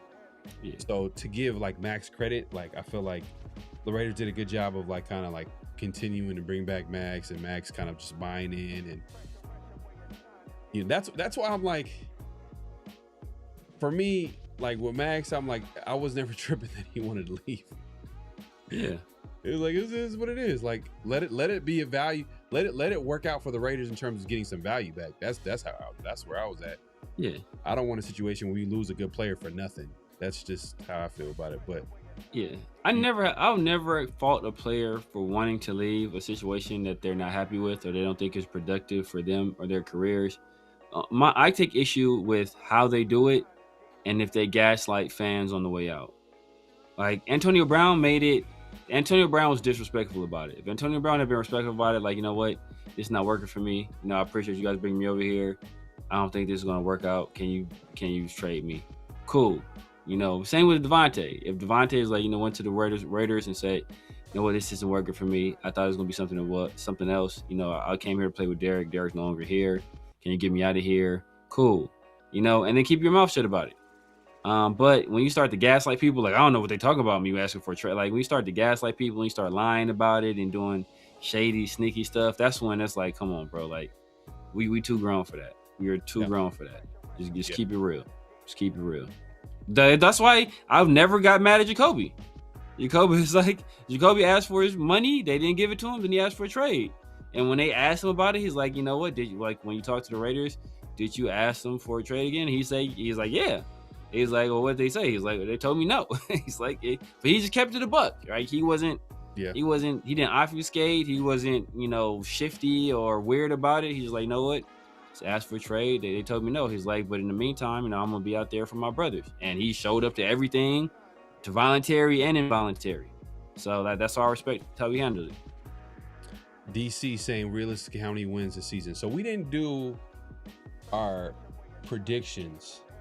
We did, but like we did it at like really early, super early. But like mine ain't changed. What did you say? 4 and 13. What did I possibly? Say? What did I say? I don't remember. You were not. The thing, you were at 5. You weren't like much higher. You were like 5 or 6. You weren't much higher than me. But the difference is I had us beating the Saints, and I was like, look, if we mess around and lose to the Saints, we could be 3 and 14. And you're like, come on, we ain't losing to the Saints, the Browns, and the Jets. Damn, Saints could sneaky game too. Yeah. It's because it's in New Orleans too. Yeah. I'm gonna be down there for that game. Oh, okay. Oh, that's gonna be a cool game. Man, I want to say 6 and 11. That's really positive. Like double. That's good. I'd be happy with that. Because I want to see. I'm giving them like an improvement in the win column, but technically for me, improvement doesn't have to come in the win column. Yeah. If that makes sense. Improvement to me is just young players getting better, and there's a clear direction of where this team is going. And sometimes, like I said, it doesn't come in the win column, especially for a team that's rebuilding. There's some clear big holes. You could talk about the wide receiver position. You could talk about like this middle of the defense, starting with defensive tackle. Like, this is multiple times where we're hearing that the Raiders are having issues stopping the run. And I'm talking about joint practice, talking about preseason. If the Raiders can't do that, if the Raiders can't get off the field, if the Raiders are going to struggle on defense, then maybe Kirk Cousins is going to be starting perhaps more than half the season, because it's like, all right, because now you're putting Mendoza in like tough situations where he doesn't have the run game on his side. He doesn't have, he's going to be in situations where he's going to have to like pass, you know what I mean? Where it's obvious situation where, the play caller in Clint Kubiak can't protect him in certain ways. So, man, that's going to be tough. That's why I'm like, all right, man, that's why like where I use the word scapegoat, because if that is the reason why the Raiders are like not winning games, then it's like, okay, you can see on you, buddy. You can see, bro, and especially because they're gonna go into next offseason, they're gonna prioritize the weakness on his team, and then they're gonna get a big name defensive coach. Yeah, think about like in a much like more robust, crop of coaches on the defensive side of the ball. Like Robert, like, all right, let's who's a defensive coach right now that Shorts would be nice, but I think he's under contract. He's going to be looking for a head coaching job. Yeah, but I think he can get out of it. He can get out of it if he gets a head coaching job. I don't think. I think they don't want to let him out of it this year just because of the optics of it.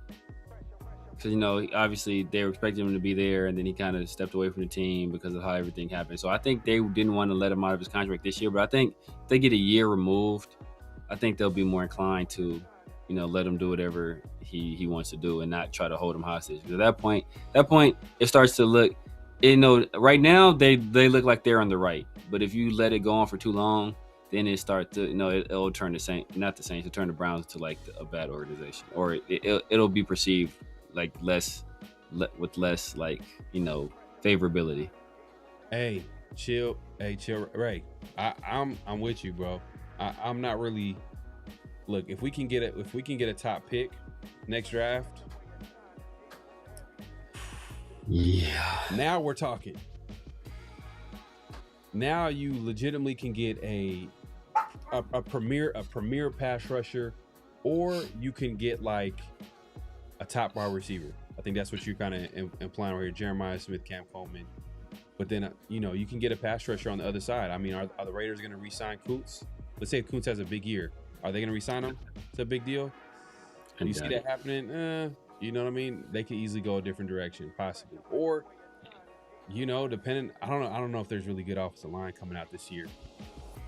I don't know if.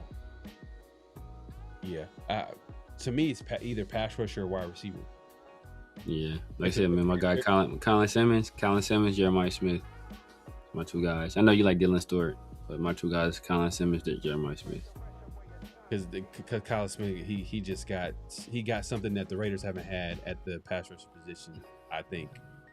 Damn, I don't think ever. Yeah, he just got. Maybe Clemens, and I'm talking about like a guy that was pure speed.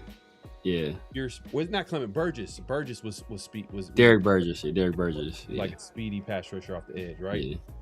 But Chris Clemens was too. Chris Clemens was clean too. We let him go.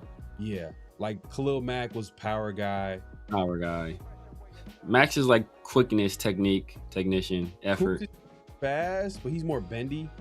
You got bend. Max is like athletic.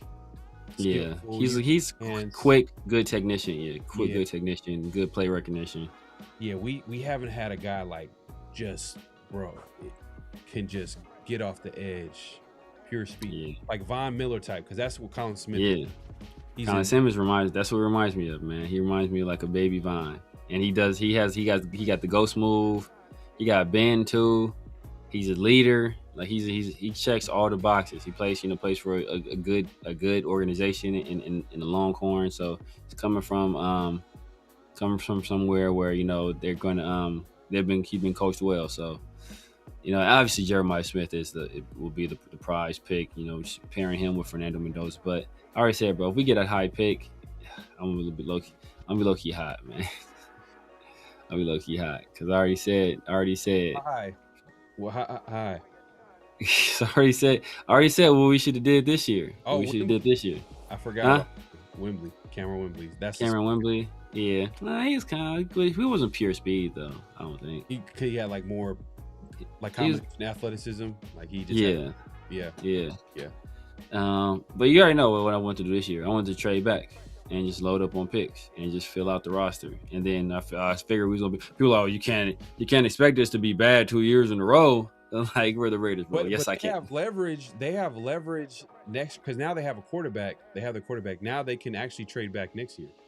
Let's say if there's a quarterback. Yeah, but the thing is though, like they could trade. But damn, if there's let's say if they can't though, can they? Because if Simmons or Jeremiah Smith or Cam Coleman or Dylan Stewart are there, you got to take them. If they're top three, right? If they're in the top three, let's say they're number 2 or 3. Let's say 2 would be crazy. That'd actually probably be disgusting. That'd be disgusting.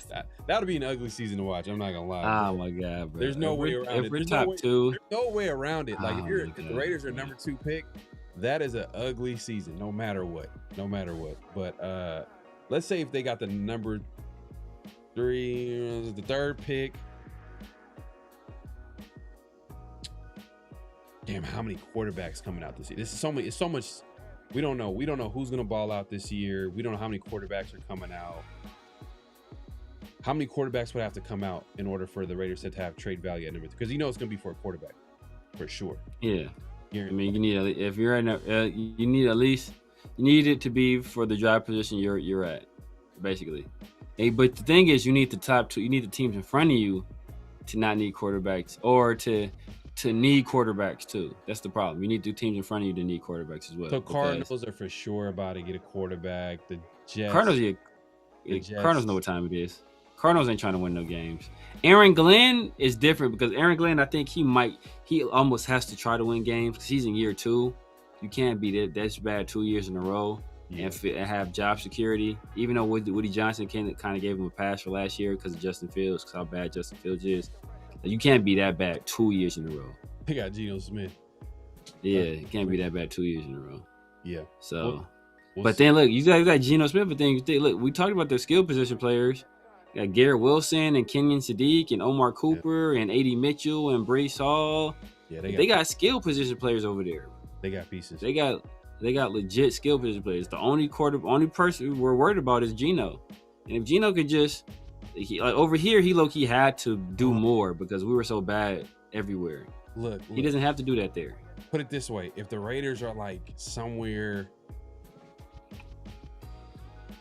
they're in the top 3, and there's a quarterback up there, and they only have to drop like maybe 1 or 2 spots. That means they're going to be guaranteed to get like a top player. Yeah, we're guaranteed. Jeremiah Smith is probably gone already at that point, but we're going to get Simmons, Dylan Stewart, or Cam Coleman. Yeah, but hey, look, we don't know. Hey, look, that's we're just. But we low-key need the Cardinals and the Jets in front of us.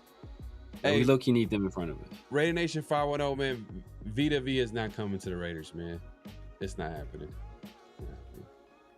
Bro, Raider Nation 510, he's the most positive Raider fan I've ever seen. He still believes in Dante Thornton. He still think Tyree Wilson is going to be a good player. He think this team is going to be good somehow. He thinks Jack Beck's going to be productive. He just said Cameron Crawford has Joey Porter in his game. Joey Porter, Steelers Joey Porter. He the most positive Raider fan I've ever encountered. Yeah.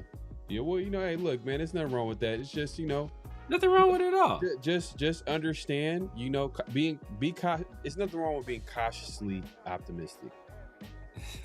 Keyword is cautiously. You gotta be cautious. You just gotta understand, like, hey, this is a rebuilding team, and don't be surprised if, like, they're not gonna win a lot of games just because, like, they have a lot of things they got to figure out. There's a lot of young players on this football team. Look, I'm not out on their secondary. I know the secondary. I'm hearing them having struggles in camp at times, especially during the joint practice and preseason. But I'm not out on them. Oh, I heard McCoy played better though. There were some reps. He had some good reps against like Nico Collins. Yeah. I think he had a good rep against Nico Collins, which is a good experience against a premier player, but a pretty good player. Yeah. At the position. So he's a top 10-ish receiver. He's 20 years old, bro. Yeah, bro. He's 20.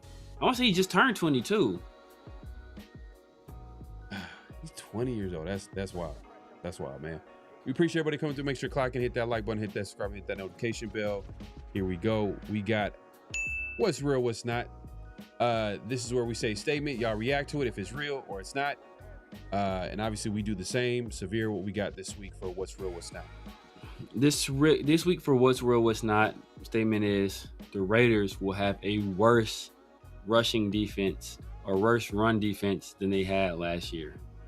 The Raiders will have, let's say statistically, a worse run defense than last year. Because people are like, well, it's the stats say this, but the eye test say this. Statistically, they will have a worse run defense this year than they had last year. Oof, man. The thing is, they improved at linebacker. Max. Max is a guy that's gonna he's gonna set the edge. Obviously, Kwity Paye is a guy that's gonna set the edge, but it's that middle of that defense. I don't know if maybe they can pick someone up before the season starts. But man, that's a worse defense last year. I'm gonna say not worst run defense, particularly run defense. I'm gonna say not real. I'm gonna say not real. I don't want to look. Where do you? So let me ask you this. So before you finalize that answer, before you lock it in, like Regis Philbin on Who Wants to Be a Millionaire, is that your final answer? Where do you think we were ranked last year in terms of run defense? Like, if you had to guess. Probably bottom 5. No. We were 14th in yards per game. In terms of rushing yards per game allowed, we were 14th. That's what I'm saying. People want to shit on Patrick Graham. If you look at the numbers, we've never really we haven't been horrible. Especially if you look at like the real dynamic numbers, like we're one of the best teams in terms of teams on their first drive not getting a score or us forcing a turnover. We're one of the better teams in terms of that. We're one of the better third down teams. Like we were really like pretty good in a lot of areas where we shouldn't have been that good based on the talent that we had. We were the 14th ranked rushing defense in terms of rushing yards per game allowed. So, and you think about it, teams were beating our ass so much they should have been running the ball. So those stats are kind of inflated a little bit. Yeah. Nah, I like Patrick Graham. I like Patrick Graham. Patrick Graham, I just think he never really had talent on that defense, and he was able to like make the best of the situation. I know a lot of people were kind of like fed up with him, but like it's just more about like the Raiders defense kind of like they're not really giving any context to Patrick Graham. Like last year, for example, right? Last year where you said that they were 14th, it wasn't really his defense. Yeah. 100% of the way.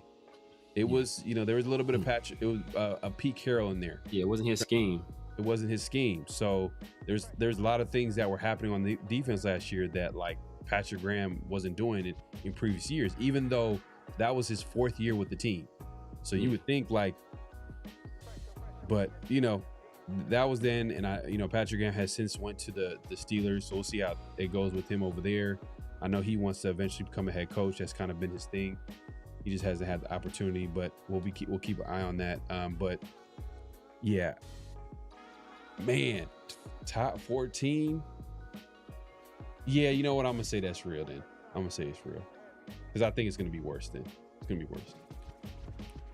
Yeah, I'm gonna say it's probably real too. And 5'10", Benito Jones got cut already. They cut him after the preseason. He was pitiful in the preseason game. They cut him. They cut him right after the preseason. I want to say they cut him to bring on. They might have cut him to bring on that offensive tackle. If not, they cut him to bring on Noah Brown. You know what? I want to see who's available in free agency right now. In terms of what? Before we head out of here, NFL free agency. There's some guys out there.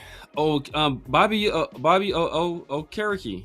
He's still out there. That's a guy I think can bring. That's some depth in the linebacker room. I'd love to have that. Get rid of Tommy Eichenberg and bring him in. I like Cody. I like what Cody brought to the table. Tommy Eichenberg was terrible. Taylor Decker, Joey Bosa, Cam Robinson. These are guys that are the top players that I'm looking at. Taylor Decker is like 31, 32. Cam Robinson, I don't know, but he's Smith, Bobby Wagner, Mekhi Becton. Yeah, Mekhi Becton. No, we know the deal on Mekhi Becton. His injury. Yeah, and then I think Cam Robinson is often injured too. Like I said, Bobby Wagner is like 37, 38. I need a more complete list. Let's see. Let's. I'm about to. I know. Keenan Allen just signed with the Colts. Yeah, I think that's a good. I think that's a good move for them. It's a good move for them. All right, let's take a look. I'm gonna look at defensive tackle and see who are the best available defensive tackles here. Let's see, interior D lineman.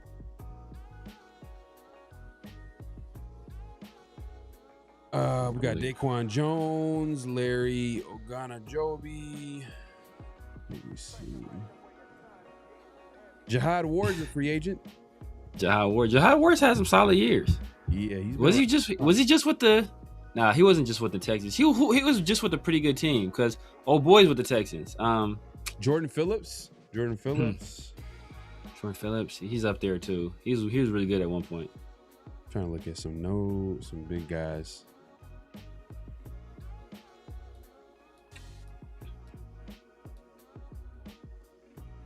Let's take a look. Let's see if there's.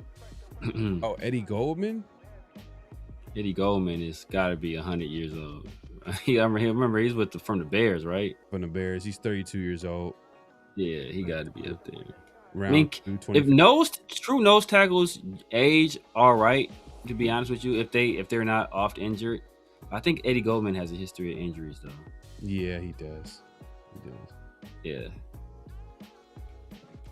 So it would have to be like Spy Tech would have to pull a Amari Cooper type to try. He might have to be, bro. He got to scour because this is not. And I know they picked up a defensive. What's BJ Raji doing? I know. What's our boy that we got brought over from?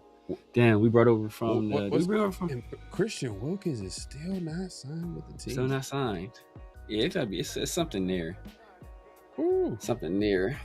Hey, so the Raiders. Because look, they're bringing Terry and Arnold is getting visits.